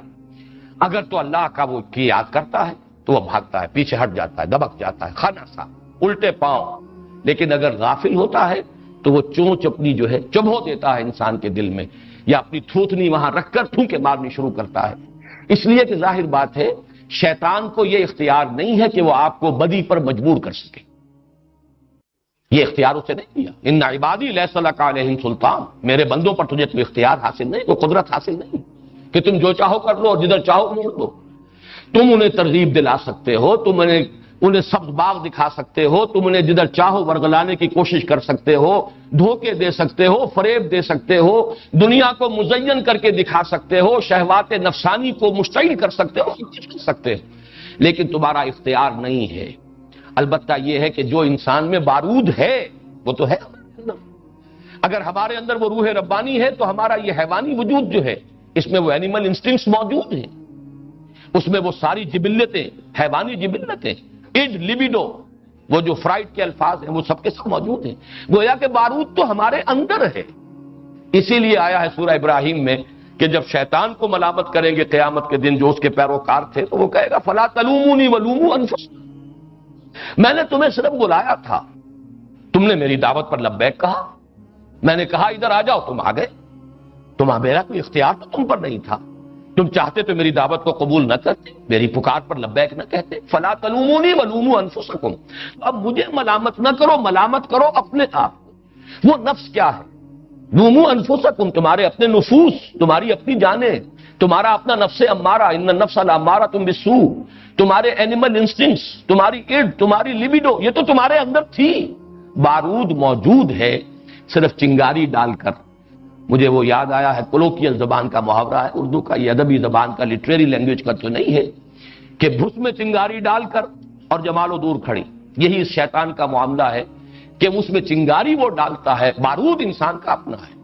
اس کے حیوانی شہوات، داعیات، محرکات نفس، وہ سب اس کے اندر موجود ہیں. البتہ ان میں اشتعال پیدا کرتا ہے شیطان اپنے وسوسے سے. من شر الوسواس الخناس. اب جو آخری آیت آ رہی ہے الذی یوسوس فی صدور الناس، تو بات واضح ہو گئی، لوگوں کے سینوں کے اندر وسوسہ اندازی کرتا ہے، پھونکے مارتا ہے، اپنی تھوتنی ٹکاتا ہے، ذکر کرتا ہے انسان، اگر اس کا دل جو ہے نہا خانہ قلب معمور ہے ذکر الہی سے، اللہ کی یاد سے، تو پھر وہ پیچھے ہٹتا ہے، بھاگ جاتا ہے، دبک جاتا ہے، چھپ جاتا ہے، جہاں غافل دیکھتا ہے اور اس کو وہ بہکاتا ہے۔ من الجنۃ والناس، سورۃ الناس کا جو یہ آخری ٹکڑا ہے یا آخری آیت ہے، یہ مشکلات القرآن میں سے ہے۔ اگرچہ ہمارے ہاں جو متداول تفاسیر ہیں اس میں ایک ہی مفہوم ان کا عام ہو گیا ہے، لیکن یہ کہ اس کے بارے میں دو رائیں موجود ہیں، اور میں اس کے ضمن میں چاہتا ہوں ذرا قدر تفصیل میں جانا، اس لیے کہ اس کے ساتھ ایک خاص مسئلہ متعلق ہے جو میں آخر میں بیان کروں گا۔ من الجنۃ والناس، اب یہ بیان ہے کسی شے کا، کس کا بیان ہے؟ جو اکثریت کی رائے ہے اور جو معروف ہے، مشہور ہے، اور ہماری متداول جتنے بھی تفاسیر ہیں یا تراجم ہیں، مختصر حواشی ہیں، ان میں یہی رائے بیان کی گئی ہے۔ وہ تو یہ ہے کہ اس سے مراد ہے الذی یوسوس، اس کی یہ تشریح ہو رہی ہے جو وسوسہ اندازی کرتا ہے، اور وسوسہ اندازی کرنے والے جنوں میں سے بھی ہیں، انسانوں میں سے بھی، یعنی شیاطین جن و انس۔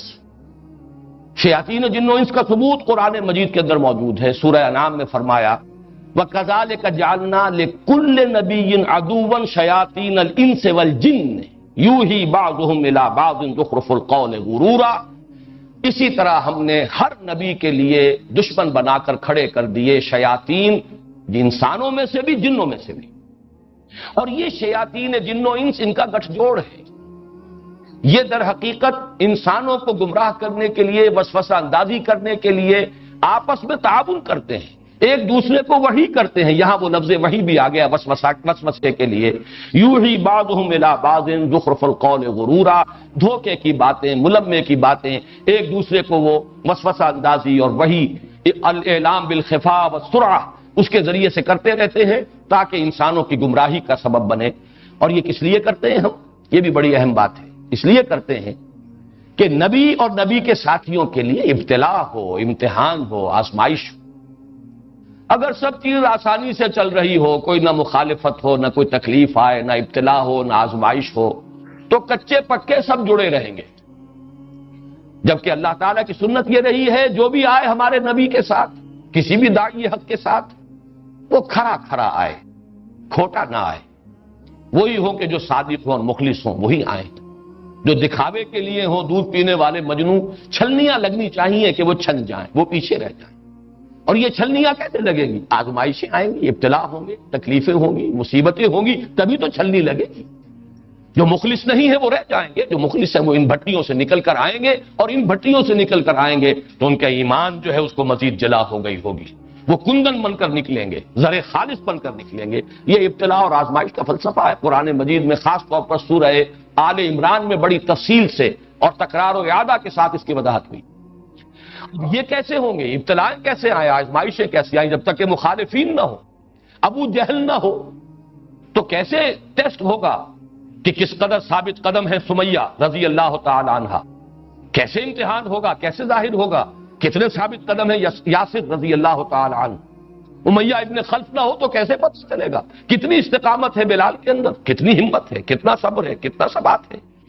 اس لیے ہم تو خود ہی ہر نبی کے لیے اٹھاتے رہے ہیں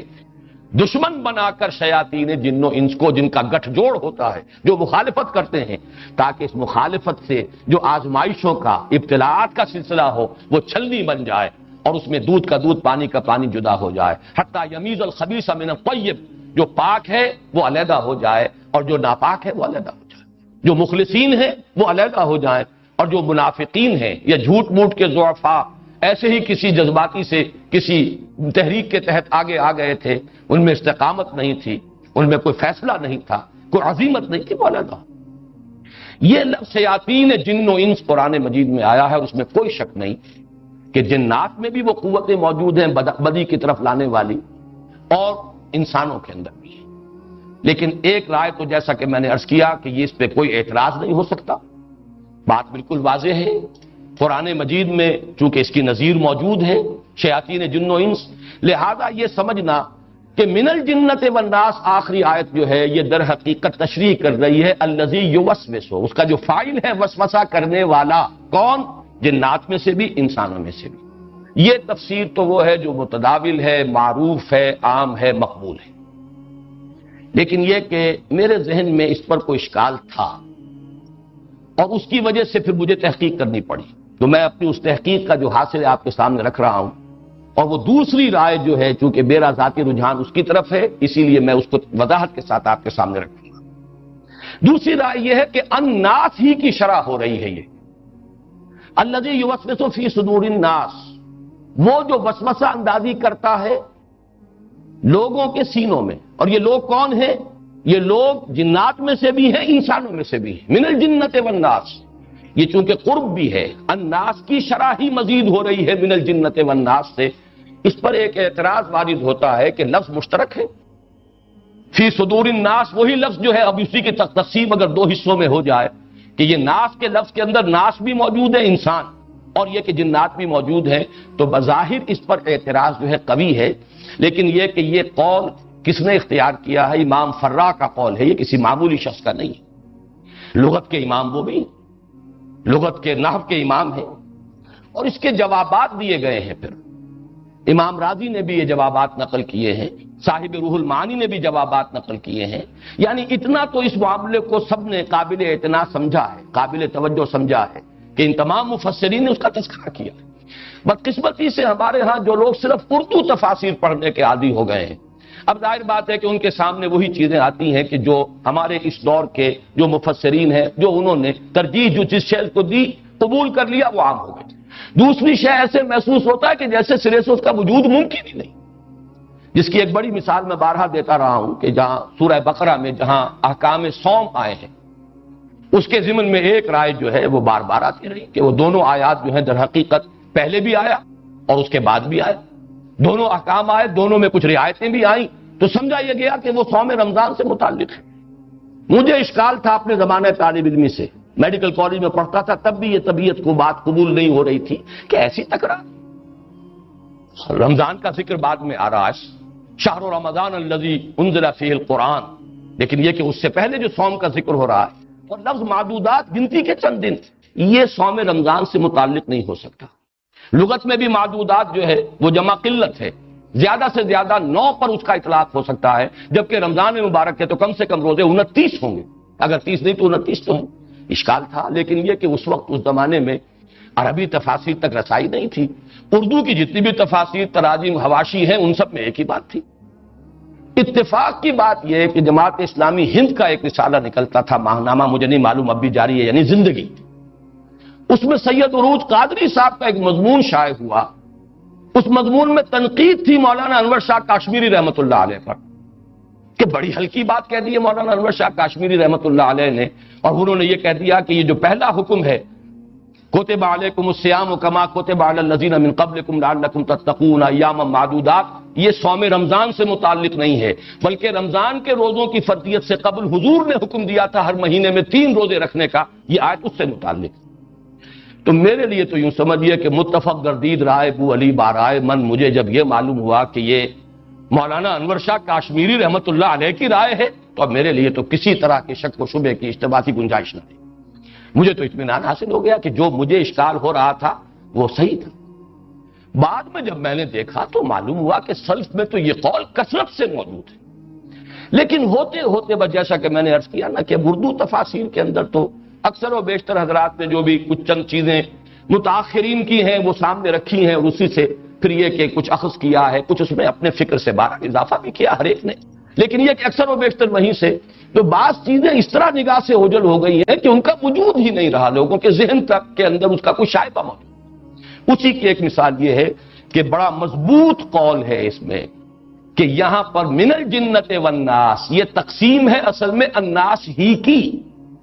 اس کی دلیل رجال کا لفظ مشترک ہے جنوں پر اور انسانوں پر، یہ قرآن مجید میں بھی ہے، نفری قرآن میں بھی ہے، نفر من الجن اور رجال من الجن، انہو کان رجال من الانس یعوذون برجال من الجن۔ اور اس کی مثال میں ایک اور دوں گا، اردو میں بھی ایک لفظ ہم استعمال کرتے ہیں لوگ، اسی لیے میں نے اس سورہ مبارکہ کی پہلی 3 آیتوں کا ترجمہ بھی انسان نہیں کیا. قل اعوذ برب الناس، کہو کہ میں پناہ میں آتا ہوں انسانوں کے رب کے، نہیں، لوگوں کے رب کے. میں نے لفظ جو ہے لوگ استعمال کیا، اور وہ کہ جو لوگوں کا بادشاہ ہے، جو لوگوں کا معبود حقیقی ہے، محبوب اصلی ہے. لوگ کا لفظ اردو زبان میں بھی اب آپ استعمال کریں گے، مردوں کے لیے بھی آتا ہے، اکثر و بیشتر تو یہ لفظ مردوں کے لیے ہم لوگ جا رہے ہیں، لیکن خواتین کے لیے بھی ہماری زبان کی محدودیت ہے. آپ لوگ کہاں جا رہی ہیں؟ حالانکہ لوگ کا لفظ اصلاً جو ہے وہ ہے مردوں کے لیے. خواتین بھی اگر اپنے جماعت کے لیے کوئی لفظ کرنا چاہیں گی، ہم جا رہی ہیں، اگر اس کے ساتھ کوئی اور وضاحت اور صراحت کرنا چاہیں، ہم لوگ جا رہے ہیں. معلوم یہ ہوا کہ یہ لوگ کا لفظ، تو لوگ کا لفظ جس طریقے سے کہ عام ہے، مشترک ہے، اسی طریقے سے ناس کا لفظ جو ہے صرف انسانوں کے لیے نہیں، بلکہ ایک جمعیت کی وضاحت کے لیے، ایک اجتماعیت کی طرف اشارہ کرنے کے لیے، لوگ جنوں میں سے، لوگ انسانوں میں سے. چنانچہ اسی کی ایک حدیث موجود ہے، اور اس کو امام قلبی بھی لائے ہیں، امام بغوی بھی لائے ہیں، کہ ایک ایسا موقع ہوا کہ کہیں کچھ لوگ اجنبی سے نظر آئے. ان سے پوچھا گیا من القوم، آپ کون سی قوم سے ہیں، یا من انتم، مختلف روایات میں مختلف، آپ لوگ کون ہیں؟ تو انہوں نے جواباً کہا اناس من الجن، ہم جنوں میں سے کچھ لوگ ہیں. اب یہ لوگ کا لفظ دیکھیے یہاں پہ اناس من الجن، حالانکہ لفظ انسان چونکہ آنسا یہ ہے دیکھنا، دکھائی جانے والی مخلوق انسان ہے جو دیکھی جا سکتی ہے. جن اس کو کہتے ہیں کہ جو چھپا ہوا ہو، نظر نہ آتا، لیکن جنات کو یہ طاقت حاصل ہے، وہ انسانی شکل میں آ سکتے ہیں، وہ حیوانات کی شکل اختیار کر سکتے ہیں. جیسے ملائکہ کو یہ قوت حاصل ہے، وہ انسانی شکل میں آتے ہیں. حضرت جبرائیل انسانی شکل میں حضرت داہیہ کلبی رضی اللہ تعالیٰ عنہ کی عام طور پر صورت میں تشریف لایا کرتے تھے. اور جو حدیث جبرائیل ام السنہ جسے کہا گیا ہے، اس میں تو حضرت جبرائیل کا انسانی شکل میں آنا ہی تو بیان ہوا ہے. تو فرشتہ انسانی شکل میں بھی آ سکتا ہے، جن انسانی شکل میں بھی آ سکتا ہے، جن کوئی اور حیوانی شکل بھی اختیار کر سکتا ہے، اس لیے کہ دونوں کا مادہ تخلیق بہت لطیف ہے. نور لطیف شے ہے،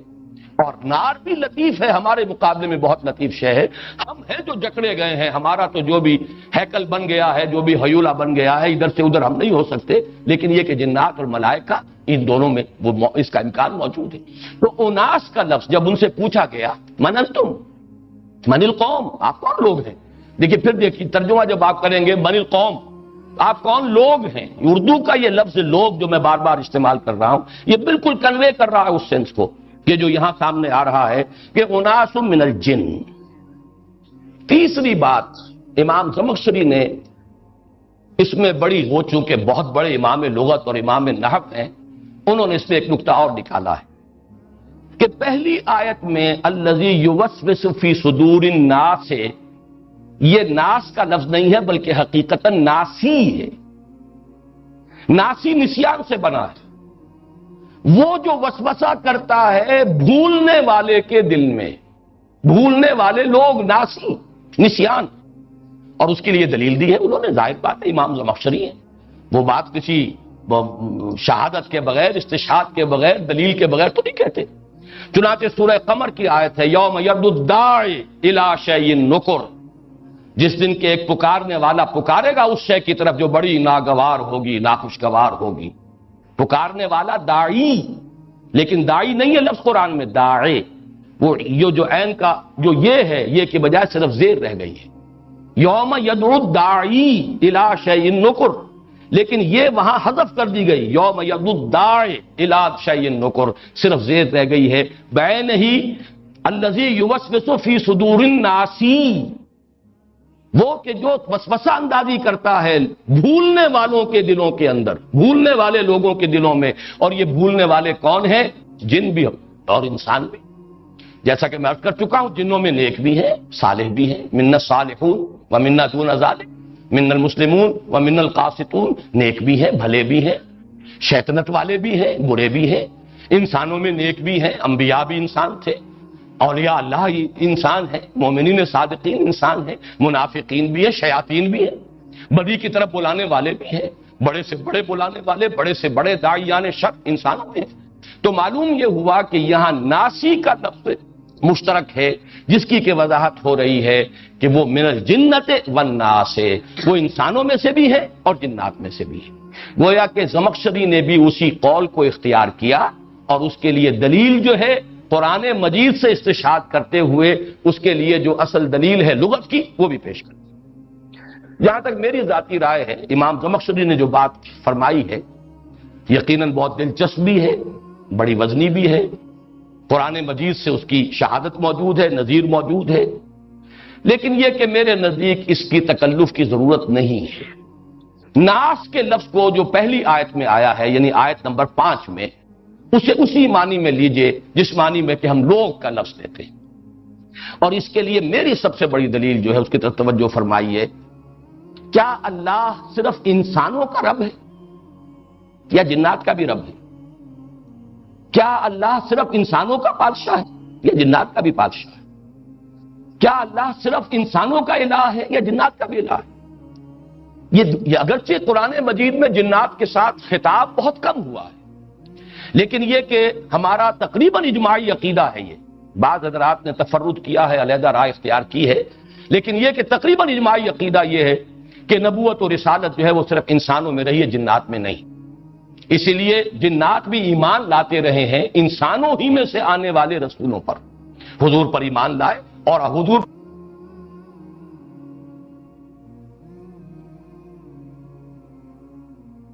والصلاة والسلام على عباده الذين اصطفى خصوصا على افضلهم وخاتم النبيين محمد الامين وعلى آله وصحبه اجمعين،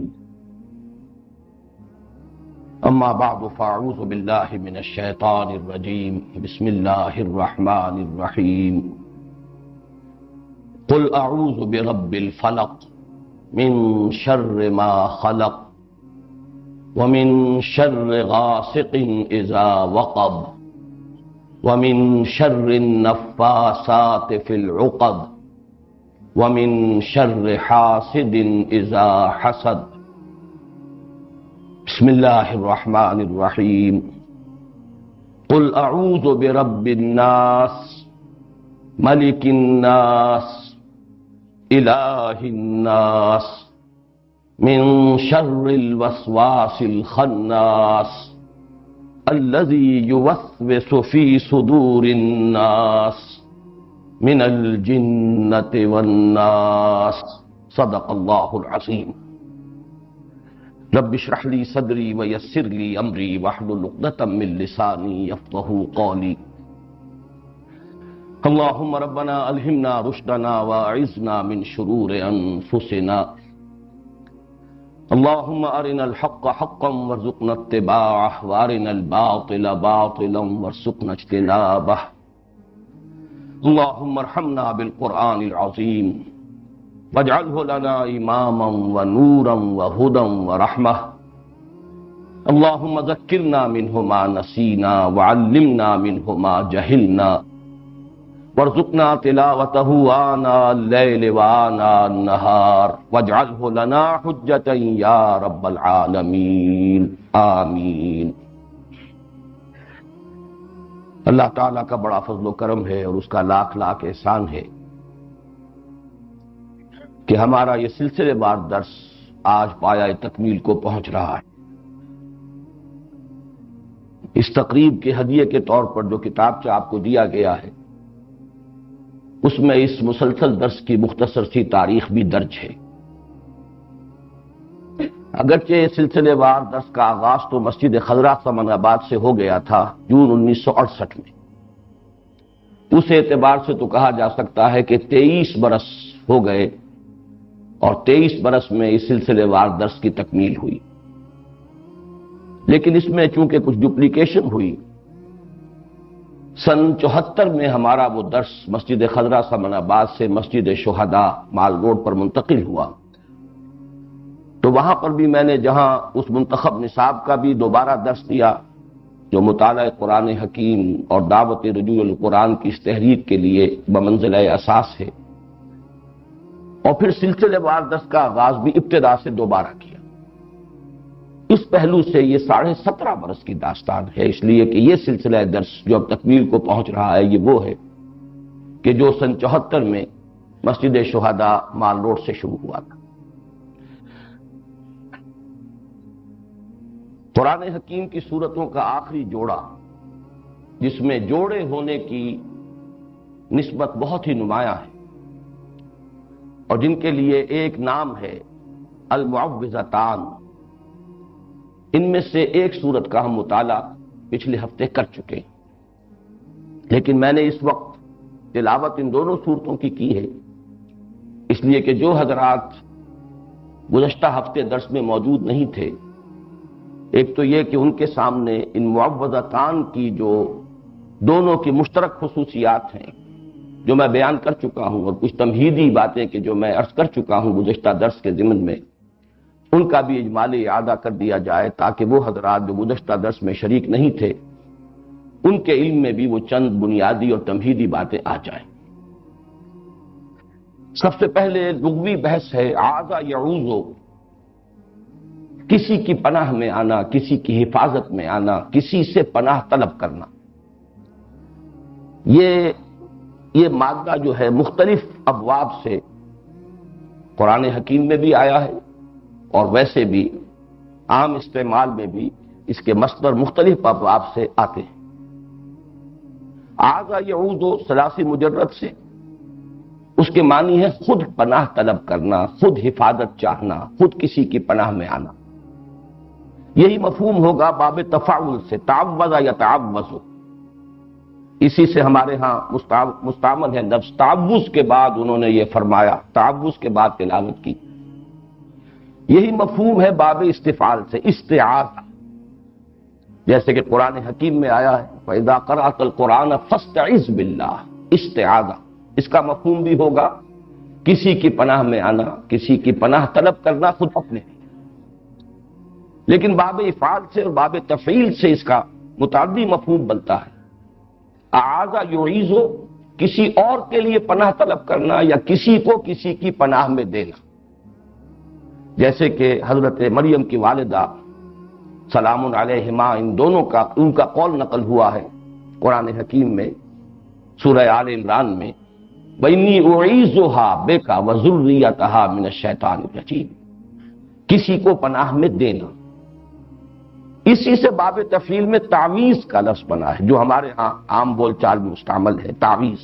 تعویذ کے معنی بھی ہوں گے کسی کی پناہ میں دینا یا کسی اور کے لیے پناہ طلب کرنا۔ اسی سے یہ اس میں فاعل ہے المعوذتان، دو پناہ طلب کرنے والی صورتیں یا دو وہ صورتیں جو کسی کو کسی کی پناہ میں دیتی ہیں، انسانوں کو اللہ کی پناہ میں دینے والی ہیں۔ جیسے کہ میں نے عرض کیا، یہ قرآن حکیم میں جو صورتوں کے مابین نسبت زوجیت ہے، جوڑے جوڑوں کی شکل میں ہے، اکثر و بیشتر صورتیں قرآن حکیم کی، اس کی نمایاں ترین مثال یہی ہے۔ بلکہ یہ کہ سورہ فاتحہ جو پورے قرآن حکیم کے لیے ایک دیباچے کے طور پر ہے، مقدمے کے طور پر ہے، خود اپنی جگہ اتنی عظیم صورت ہے کہ اسے خود کہا گیا ہے والقرآن العظیم وَلَقَدْ آتَيْنَاكَ سَبْعًا مِنَ الْمَثَانِي وَالْقُرْآنَ الْعَظِيمِ، اور حضور نے فرمایا کہ سبع مثانی بھی یہ سورہ فاتحہ کی 7 آیات ہیں اور قرآن عظیم ہے اپنی جگہ، مکمل قرآن۔ اس کے بعد جو 2 صورتیں آتی ہیں سورہ بقرہ، سورہ آل عمران، ان کو بھی حضور نے ایک نام دیا ہے لیکن وہ زیادہ مشہور و معروف نہیں ہے، الزہراوان، الزہراوین، 2 نہایت تابناک اور نہایت روشن صورتیں، سورہ بقرہ، سورہ آل عمران۔ بلکہ ان کے لیے یہ آتا ہے کہ یہ میدان حشر میں غیایتان یا غمامتان کی شکل میں ظاہر ہوں گی، 2 ایسی بدلیوں کی شکل میں، یا 2 جیسے پرندوں کے جھنڈ جیسے ہوتے ہیں جن سے سایہ ہو جاتا ہے،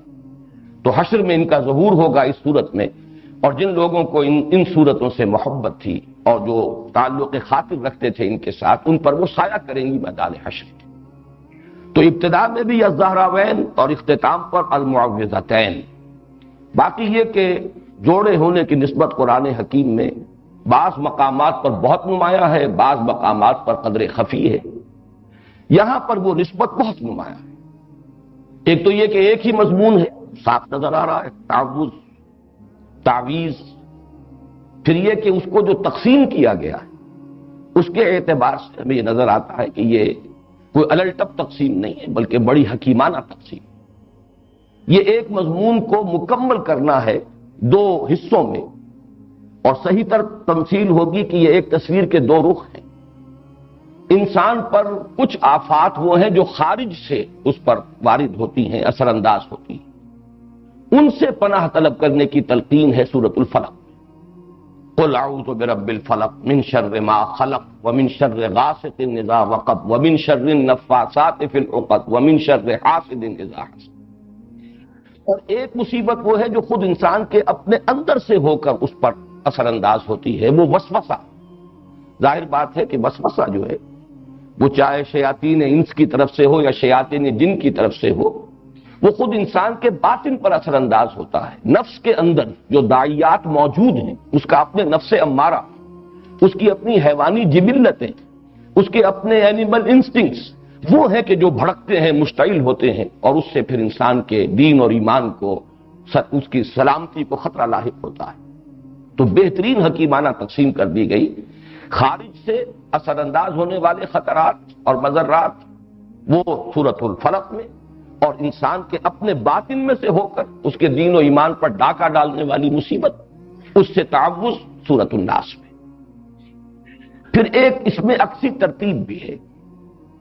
سورۃ الفلق میں آپ دیکھیں گے کہ مستعاذ بہی جس کی پناہ طلب کی جا رہی ہے وہ صرف ایک آیت میں آیا، قل اعوذ برب الفلق. جبکہ مستعاذ من ہو اس کے لیے 4 آیتیں، اور شر کے لفظ کی گردان اب شروع ہوئی ہے، من شر ما خلق ومن شر غاسق اذا وقب ومن شر النفاثات في العقد ومن شر حاسد اذا حسد. اس کے برعکس ریسیپروکل نسبت ہے، یہ عکسی ترتیب ہے. سورۃ الناس میں 3 آیتیں ہیں کہ جن میں مستعاذ بہی، قل اعوذ برب الناس ملک الناس الہ الناس، اور مستعاذ منہ صرف ایک ہے. اگرچہ آیات 3 ہیں لیکن شر کا لفظ ایک ہی مرتبہ آیا ہے، من شر الوسواس الخناس الذی یوسوس فی صدور الناس من الجنۃ والناس. آخری 2 آیتیں اسی کی تشریح پر مشتمل ہیں، ورنہ مستعاذ منہ صرف ایک ہے. مستعاذ بہی اگرچہ ذات باری تعالی اپنی جگہ پر تو اکیلی ہے، تنہا ہے، قل هو اللہ احد، لیکن اس کے ساتھ انسانوں کی 3 نسبتیں نمایاں کی گئیں، قل اعوذ برب الناس ملک الناس الہ الناس. اس کے بعد مستعاذ من صرف ایک آیت پر مشتمل یا ایک شر. یہ ہے وہ ریسیپروکل نسبت جو عام طور پر قرآن حکیم کی جو صورتیں جوڑوں کی شکل میں ہوتی ہیں ان کے مضامین میں بالعموم پائی جاتی ہیں. اس کے ضمن میں ایک بہت ہی حسین نکتہ ہے جو امام راضی نے بیان کیا ہے کہ واقعہ یہ ہے کہ انسان پر جو مصائب یا جو شرور اثر انداز ہوتے ہیں خارج سے، اس کا سارا اثر انسان کے جسم اور جان پر ظاہر ہوتا ہے، جبکہ انسان پر جو شیطان کی وسوسہ اندازی کا اثر ہے وہ در حقیقت اس کے دین و ایمان پر ڈاکہ ڈالتا ہے. لہذا مستعاذ بہی جو ہے اس کے ساتھ بہت زیادہ تعلق کی ضرورت ہے، بہت مضبوط ربط کی تعلق ہے. اس لیے ضرورت ہے، اس لیے کہ شیطان کا یہ وسوسہ جو انسان کے دین و ایمان کے لیے خطرہ ہے، اس کے لیے جب پناہ طلب کرنے کی تلقین کی گئی تو قل اعوذ برب الناس ملک الناس الہ الناس، اس میں یہ تکرار میں جو زور ہے وہ واقعتاً ادھر اشارہ کر رہا ہے کہ یہ ہے اصل جو مصیبت ہے. اور یہی وجہ ہے اور یہ توازن ہے بڑا حسین کہ وہاں 4 شرور اور یہاں 1 شر، لیکن اس اعتبار سے یہ برابر ہیں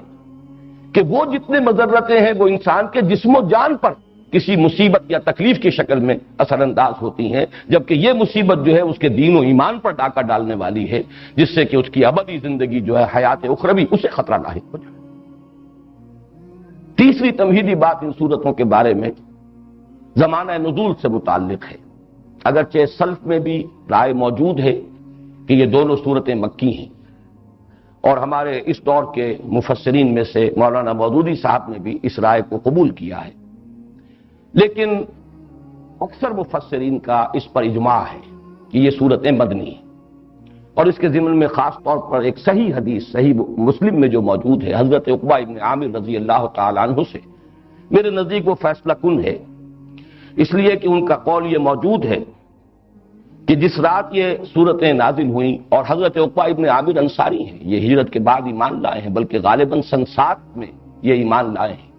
وہی سن جو حضرت ابو ہریرہ کے ایمان لانے کا سن ہے۔ تو جس رات یہ آیات سورتیں نازل ہوئی ہیں اور ایک ہی شب میں نازل ہوئی ہیں، بیک وقت نازل ہوئی، اور یہ بات بھی خاص طور پر جوڑے ہونے کے اعتبار سے قابل غور ہے، قابل توجہ ہے کہ بیک وقت نازل ہوئی لیکن جوڑے کی شکل میں نازل ہوئی۔ ان کو ایک جوڑے کی صورت دے کر نازل کیا گیا، حالانکہ اس پورے مضمون کو کسی ایک صورت میں بھی جمع کیا جا سکتا تھا۔ تو صبح کے وقت حضور نے فرمایا حضرت عقبہ ابن عامر سے رضی اللہ تعالی عنہ کہ کیا تم نے دیکھا آج جو مجھ پر آیات نازل ہوئی ہیں، الفاظ یہ حضور کے الم تری آیات انزلت اللیلۃ لم یری مثلہن، ویسی آیات اس سے پہلے کبھی نہیں دیکھی گئیں۔ اور حضور کا یہ معمول بھی ہمارے علم میں ہے کہ آپ اس سے پہلے مختلف آپ سے دعائیں منقول ہیں تعوذ کی، مختلف الفاظ میں آپ اللہ تعالیٰ کی پناہ طلب کیا کرتے تھے مختلف آفات سے، لیکن جب یہ صورتیں نازل ہو گئی تو پھر آپ نے اپنی بقیہ تمام دعاؤں کو ترک کر کے صرف انہی دونوں صورتوں کو معمول بہی بنا لیا، انہی کے ذریعے سے تعوذ، اس لیے کہ اب یہ جامع ترین کلمات ہیں، لم یری مثلہن، ان جیسی تو آیات دیکھی ہی نہیں گئی۔ پھر یہ کہ ثانوی طور پر اس چیز کو تقویت پہنچاتی ہے یہ بات بھی کہ حضور صلی اللہ علیہ وسلم پر جو جادو کیا گیا، اجمالاً اس کی روایات صحیحین میں موجود ہیں، بخاری اور مسلم دونوں میں، اگرچہ تفصیلات اس کی ان روایات میں ہیں کہ جو دوسری کتابوں میں ہیں، جو درجہ دوم کی کتابیں ہیں شاہ ولی اللہ دہلوی رحمۃ اللہ علیہ کی تقسیم کے مطابق، لیکن اصولاً یہ بات طے ہے کہ حضور پر لبید ابن عاصم نے جادو کیا، اور اس جادو کے کچھ اثرات بھی عارضی طور پر آپ پر ظاہر ہوئے، اور ان صورتوں کی نزول کا یہ بھی ذکر آتا ہے کہ در حقیقت اسی جادو کے اثرات کو زائل کرنے کے لیے اللہ تعالیٰ کی طرف سے یہ دو صورتیں ہیں جو حضور کو تلقین فرمائی گئی۔ اس سے بھی اس چیز کو تقویت حاصل ہوتی ہے کہ یہ صورتیں مدنی ہیں۔ اب آئیے ہم سورۃ الناس کا مطالعہ شروع کرتے ہیں۔ معوذتین کے بارے میں ایک بات اور نوٹ کر لیجئے، اور یہ میں نے سورہ اخلاص کے درس کے ضمن میں عرض کی تھی کہ ان دونوں کا تعلق ایک جوڑے کی شکل میں یہ دونوں صورتیں ہیں، قل اعوذ برب الفلق قل اعوذ برب الناس، اور دونوں کا ایک بڑا معنوی اور گہرا ربط ہے سورہ اخلاص کے ساتھ، اور سورہ اخلاص کے ساتھ یہ جڑی ہوئی ہیں لفظ الصمد کے حوالے سے، قل هو اللہ احد اللہ الصمد، اور صمد کے لفظ کے اگرچہ بہت سے معنی بیان ہوئے ہیں، مختلف تعبیرات کی گئی ہیں، لیکن جس چیز پر کہ تقریباً اجماع ہے، صمد وہ ہستی ہے جس کی طرف رجوع کیا جائے پناہ کے لیے، مدد کے لیے، جس کی پناہ حاصل کی جائے، جس کی پشت پناہی چاہی جائے، جیسے کہ وہ چٹان کہ اگر جنگ ہو رہی ہو، کہیں مقابلہ ہو، تو جس لشکر کے پیچھے چٹان ہے وہ گویا کہ محفوظ ہے، اس کا عقب جو ہے، اور اس اعتبار سے ہمیشہ وہ چٹان کو اپنے پیچھے رکھ کر یا کوئی پہاڑ کے دامن میں آ کر، تاکہ ایک طرف سے خطرہ ہو صرف سامنے سے، پیچھے سے کوئی خطرہ لاحق نہ ہو، اس چٹان کو بھی صمد کہا جاتا ہے۔ بڑے بڑے سردار جو ہوتے تھے انہیں صمد کہا جاتا ہے، اور یہ لفظ وہ ہے جو قرآن حکیم میں صرف ایک مرتبہ آیا، قل هو اللہ احد اللہ الصمد۔ تو یہ جو اللہ تعالیٰ کی ذات کی شان ہے کہ اسی کی پناہ طلب کی جا سکتی ہے، تمام آفات سماویہ ہوں، ارضیاں ہوں، خارجی ہوں، باطنی ہوں، نفسانی ہوں، یا یہ کہ مادی ہوں، ان سب سے جس ہستی کی پناہ طلب کی جانی چاہیے یا کی جا سکتی ہے، یا جو ہستی کے پناہ دے سکتی ہے، وہ صرف ایک ہے، اور وہ اللہ۔ قل هو اللہ احد اللہ الصمد، اس حوالے سے یہ پناہ طلب کرنے کی تلقین اس ذات سے جو صمد ہے اپنی شان میں، اس سے پناہ طلب کرو کن کلمات سے؟ قل اعوذ برب الفلق الى آخر السورہ، قل اعوذ برب الناس الى آخر السورہ۔ تو گویا کہ یہ دونوں صورتیں آپس میں جوڑے ہونے کی حیثیت رکھتی ہیں، اور پھر دونوں کی دونوں منسلک ہیں سورہ اخلاص سے، اور اس کے خاص طور پر لفظ الصمد سے۔ یہی وجہ ہے کہ حضور صلی اللہ علیہ وسلم کا جو معمول ہمیں معلوم ہوتا ہے مختلف روایات سے، اور یہ بھی صحیحین کی روایات بھی ہیں، کہ آپ رات کو سونے سے قبل اپنی دونوں ہتھیلیوں کو جوڑ لیتے تھے، اور ان پر یہ 3 صورتیں آپ تلاوت کر کے پھونکتے تھے، سورہ اخلاص اور معوذتین، اور پھر اپنے دونوں ہاتھوں کو جسم پر پھیر لیتے تھے جہاں جہاں تک بھی وہ ہاتھ پہنچ سکے۔ اور یہ آپ کا ایسا مستقل معمول تھا کہ نبی اکرم صلی اللہ علیہ وسلم جب بیمار ہوئے مرض وفات میں، اور جب آپ کی نقاہت بہت بڑھ گئی، پھر یہی عمل حضرت عائشہ کرتی رہی رضی اللہ تعالیٰ عنہ، حضور کے ہاتھ اپنے ہاتھ میں لے کر اور اس پر وہ پڑھ کر تھوکا اور پھر حضور کے ہاتھوں کو اپنے ہاتھوں کے ذریعے سے ہاتھ پکڑ کر حضور کا، اور وہ آپ کے پورے جسم پر جیسے آپ کا معمول تھا آپ پھیرتی تھی۔ اس میں یہ تینوں صورتیں حضور نے جمع کی، اور بعض روایات میں لفظ بھی آتا ہے معوذات۔ یہ تینوں مل کر بھی در حقیقت ایک مضمون کی چونکہ تکمیل کر رہی ہیں، تو میں نے ایک لفظ جو ہے جو حضرات مستقلاً میرے اس درس میں شریک رہے انہیں معلوم ہے کہ 6 سوروں کی میں نے ایک جو اصطلاح ہے اس کو عام کیا ہے کہ قرآن حکیم میں بعض جگہوں پر ایسا ہے کہ 2 سورتیں جوڑوں کی شکل میں ہیں اور پھر ایک سورت ان کے ساتھ منسلک ہے، وہ ایک ضمیمے کے طور پر ہے یا یہ کہ اس سے پہلے وہ آئی ہے اور وہ پریزائڈنگ پوزیشن میں ہے اور جوڑا اس کے ساتھ منسلک ہے، اور اس طریقے سے متعدد مقامات پر قرآن حکیم میں یہ 6 سورے یعنی 3 سورتوں کے سب گروپس وجود میں آئے۔ یہی معاملہ اس سے پہلے 6 سورے کا ہے۔ قل یا ایھا الکافرون منفرد مزاج کی صورت ہے، اور اس کے ساتھ منسلک ہے سورۃ النصر اور سورۃ اللہب۔ یہ دونوں در حقیقت اس پیشن گوئی پر مشتمل ہیں کہ فتح آ کر رہے گی، محمد کا مشن کامل ہو کر رہے گا صلی اللہ علیہ وسلم، کفر کی قوت ٹوٹ کر رہے گی، اور اس کا سب سے بڑا نمایاں چونکہ وہاں فرد ابو لہب تھا، اس کے ہاتھ ٹوٹ کر رہیں گے، وہ تباہ و برباد ہو کر رہے گا۔ یہ دونوں صورتیں در حقیقت ایک ہی مضمون کے 2 پہلوؤں کو بیان کر رہی ہیں۔ مدد آئے گی اور مشن کی تکمیل ہوگی، اور وہ وقت آئے گا کہ لوگ جوک در جوک اور فوج در فوج اللہ کے دین میں داخل ہوں گے۔ اسی مضمون کا گویا کہ عکس ہے، کفر کی طاقت ٹوٹ کر رہے گی، ابو لہب کے ہاتھ جو ہیں برباد ہو کر رہیں گے۔ یہ دونوں صورتیں جڑی ہوئی ہیں کس سے؟ جس میں اعلان برات کیا گیا، قل یا ایھا الکافرون لا اعبد ما تعبدون ولا انتم عابدون ما اعبد ولا انا عابد ما عبدتم ولا انتم عابدون ما اعبد لکم دینکم ولی دین۔ تو اس طرح پر قرآن حکیم کی یہ آخری 6 صورتیں 2 سوروں کی شکل میں، سورہ کافرون اور ان کے ساتھ جوڑا سورۃ النصر سورۃ اللہب، سورہ اخلاص اور اس کے ساتھ جوڑا معوذتین۔ اور اسی سے بات سمجھ میں آئے گی کہ ان دونوں سے سوروں کے جو ابتدائی صورتیں ہیں جو پریزائڈنگ پوزیشن میں ہے دونوں 6 سوروں میں، ان کے درمیان بڑا گہرا ربط ہے۔ میں نے مثال بھی دی تھی، آج بھی عرض کر رہا ہوں کہ اگر 2 ٹرائنگلز آپ بنائیں اپنے سامنے ہی کاغذ پر، جن میں سے ایک کے اوپر سورہ کافرون اور نیچے کے دونوں زاویے جہاں ہیں وہاں سورۃ النصر اور سورۃ اللہب، اور دوسری ٹرائنگل کے اوپر سورہ اخلاص اور نیچے سورہ فلق اور سورۃ الناس، اب آپ دیکھیں گے کہ یہ دونوں جو ٹاپ پر ہیں سورہ کافرون اور سورہ اخلاص، یہ ایک دوسرے کے قریب آ جائیں گی، ان کا براہ راست ایک ربط و تعلق ہوگا، اور یہی ربط و تعلق ہمارے سامنے آتا ہے حضور کے معمولات میں۔ فجر کی 2 سنتوں میں سورہ کافرون اور سورہ اخلاص، یہ آپ کا ایک مستقل معاملہ تھا۔ اسی طریقے سے طواف کی 2 رکعتیں، پہلی رکعت میں سورہ کافرون، دوسری میں سورۃ اخلاص، معلوم ہوا کہ ان دونوں میں بڑا گہرا ربط ہے۔ پھر یہ کہ سورہ اخلاص کو جہاں کہا گیا ثلث قرآن کہ یہ 1/3 قرآن کے مساوی ہے، وہاں سورہ کافرون کو فرمایا گیا ربع قرآن، یہ بھی 1/4 قرآن کے مساوی ہے۔ تو ان دونوں سورتوں کی عظمت اور ان کا جو باہمی قرب اور مناسبت ہے وہ ان 6 سوروں کی ترتیب کو اگر سامنے رکھا جائے تو بہت نمایاں ہو جاتے ہیں۔ اب آئیے، قل اعوذ برب الناس ملک الناس الہ الناس، یہ ہے مستعاذ بہی، جس کے ذریعے سے استعاذہ کیا جا رہا ہے، جس کی پناہ طلب کی جا رہی ہے، یا جس کی پناہ طلب کرنے کی تلقین کی جا رہی ہے۔ قل کے لفظ کو شامل کیجئے، کہو میں پناہ میں آتا ہوں، میں پناہ طلب کرتا ہوں لوگوں کے رب کی، لوگوں کے بادشاہ کی، لوگوں کے الہ اور معبود کی۔ یہ جو 3 الفاظ آئے ہیں، اور ہم ان تینوں آیات پر ایک ہی وحدت کی حیثیت سے غور کریں گے، اس لیے کہ یہ مستعاذ بہی ہے، جس کی پناہ طلب کی جا رہی ہے، جس کی حفاظت چاہی جا رہی ہے۔ ان میں سب سے پہلے، جیسا کہ میں نے اپنے آخری درس میں عرض بھی کیا تھا، سورہ اخلاص کا جب ہم مطالعہ کر رہے تھے کہ اگرچہ اس سے پہلے درس کے دوران لفظ اللہ جو ہے، اللہ کا یہ نام بے شمار مرتبہ آیا ہے، لیکن شروع میں اس کی وضاحت کی تھی، اللہ کی لغوی بحث، اس کا مادہ کیا ہے، اس کے مفاہیم کیا ہیں، یا پھر میں نے سورہ اخلاص میں آ کر ان باتوں کو دہرایا ہے، اور میں نے عرض کیا تھا کہ لفظ رب کا جہاں تک تعلق ہے اس پر انشاءاللہ گفتگو ہوگی سورۃ الناس میں،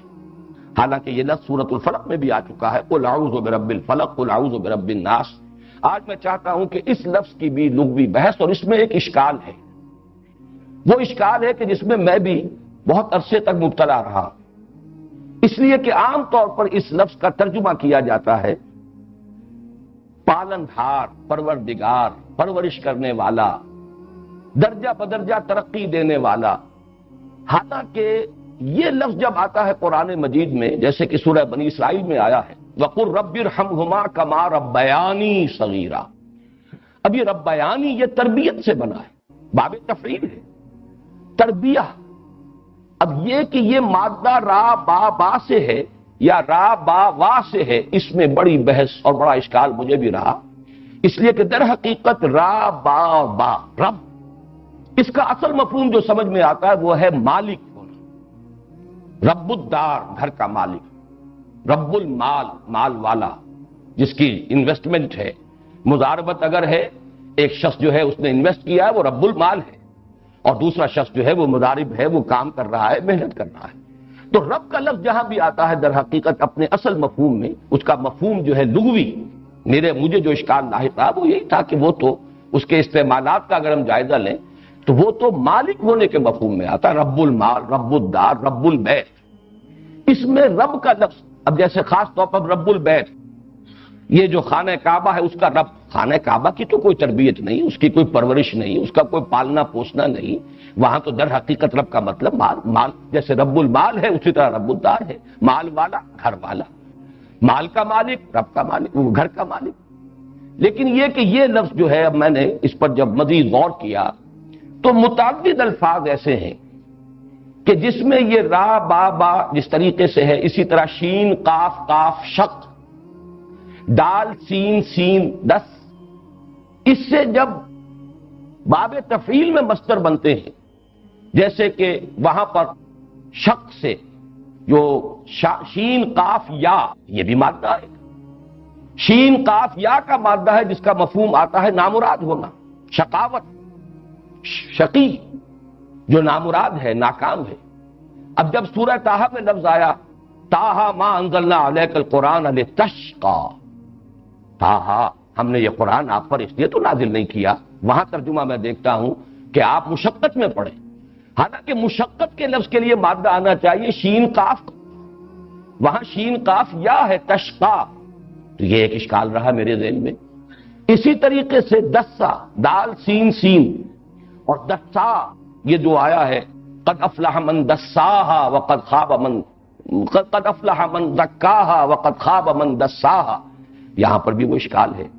تو یہ اشکال ہوا امام راضی کی جب تفسیر میں پڑھ رہا تھا سورۃ الشمس کی، تو انہوں نے بعض نحویین کا یہ قول نقل کیا کہ یہ مادے در حقیقت دال سین سین اور دال سین یا، یہ بہت ایک دوسرے کے برابر ہم معنی ہے، بلکہ ایک ہی لفظ کی بدلی ہوئی شکل ہے۔ یہی اصول اگر ہم اس کا اطلاق کریں را با با اور را با وا پر، تو اس کا مطلب یہ ہے کہ یہ دونوں الفاظ بہت قریب ہیں، ان کو علیحدہ مادے بھی کہا جا سکتا ہے اور ایک مادہ بھی قرار دیا جا سکتا ہے۔ چنانچہ میں نے جب تحقیق کی ہے تو عجیب صورت سامنے آئی کہ لغت کے ایک بہت بڑے امام اور خاص طور پر مفردات القرآن کے مصنف، اتنی عظیم کتاب لکھنے والے امام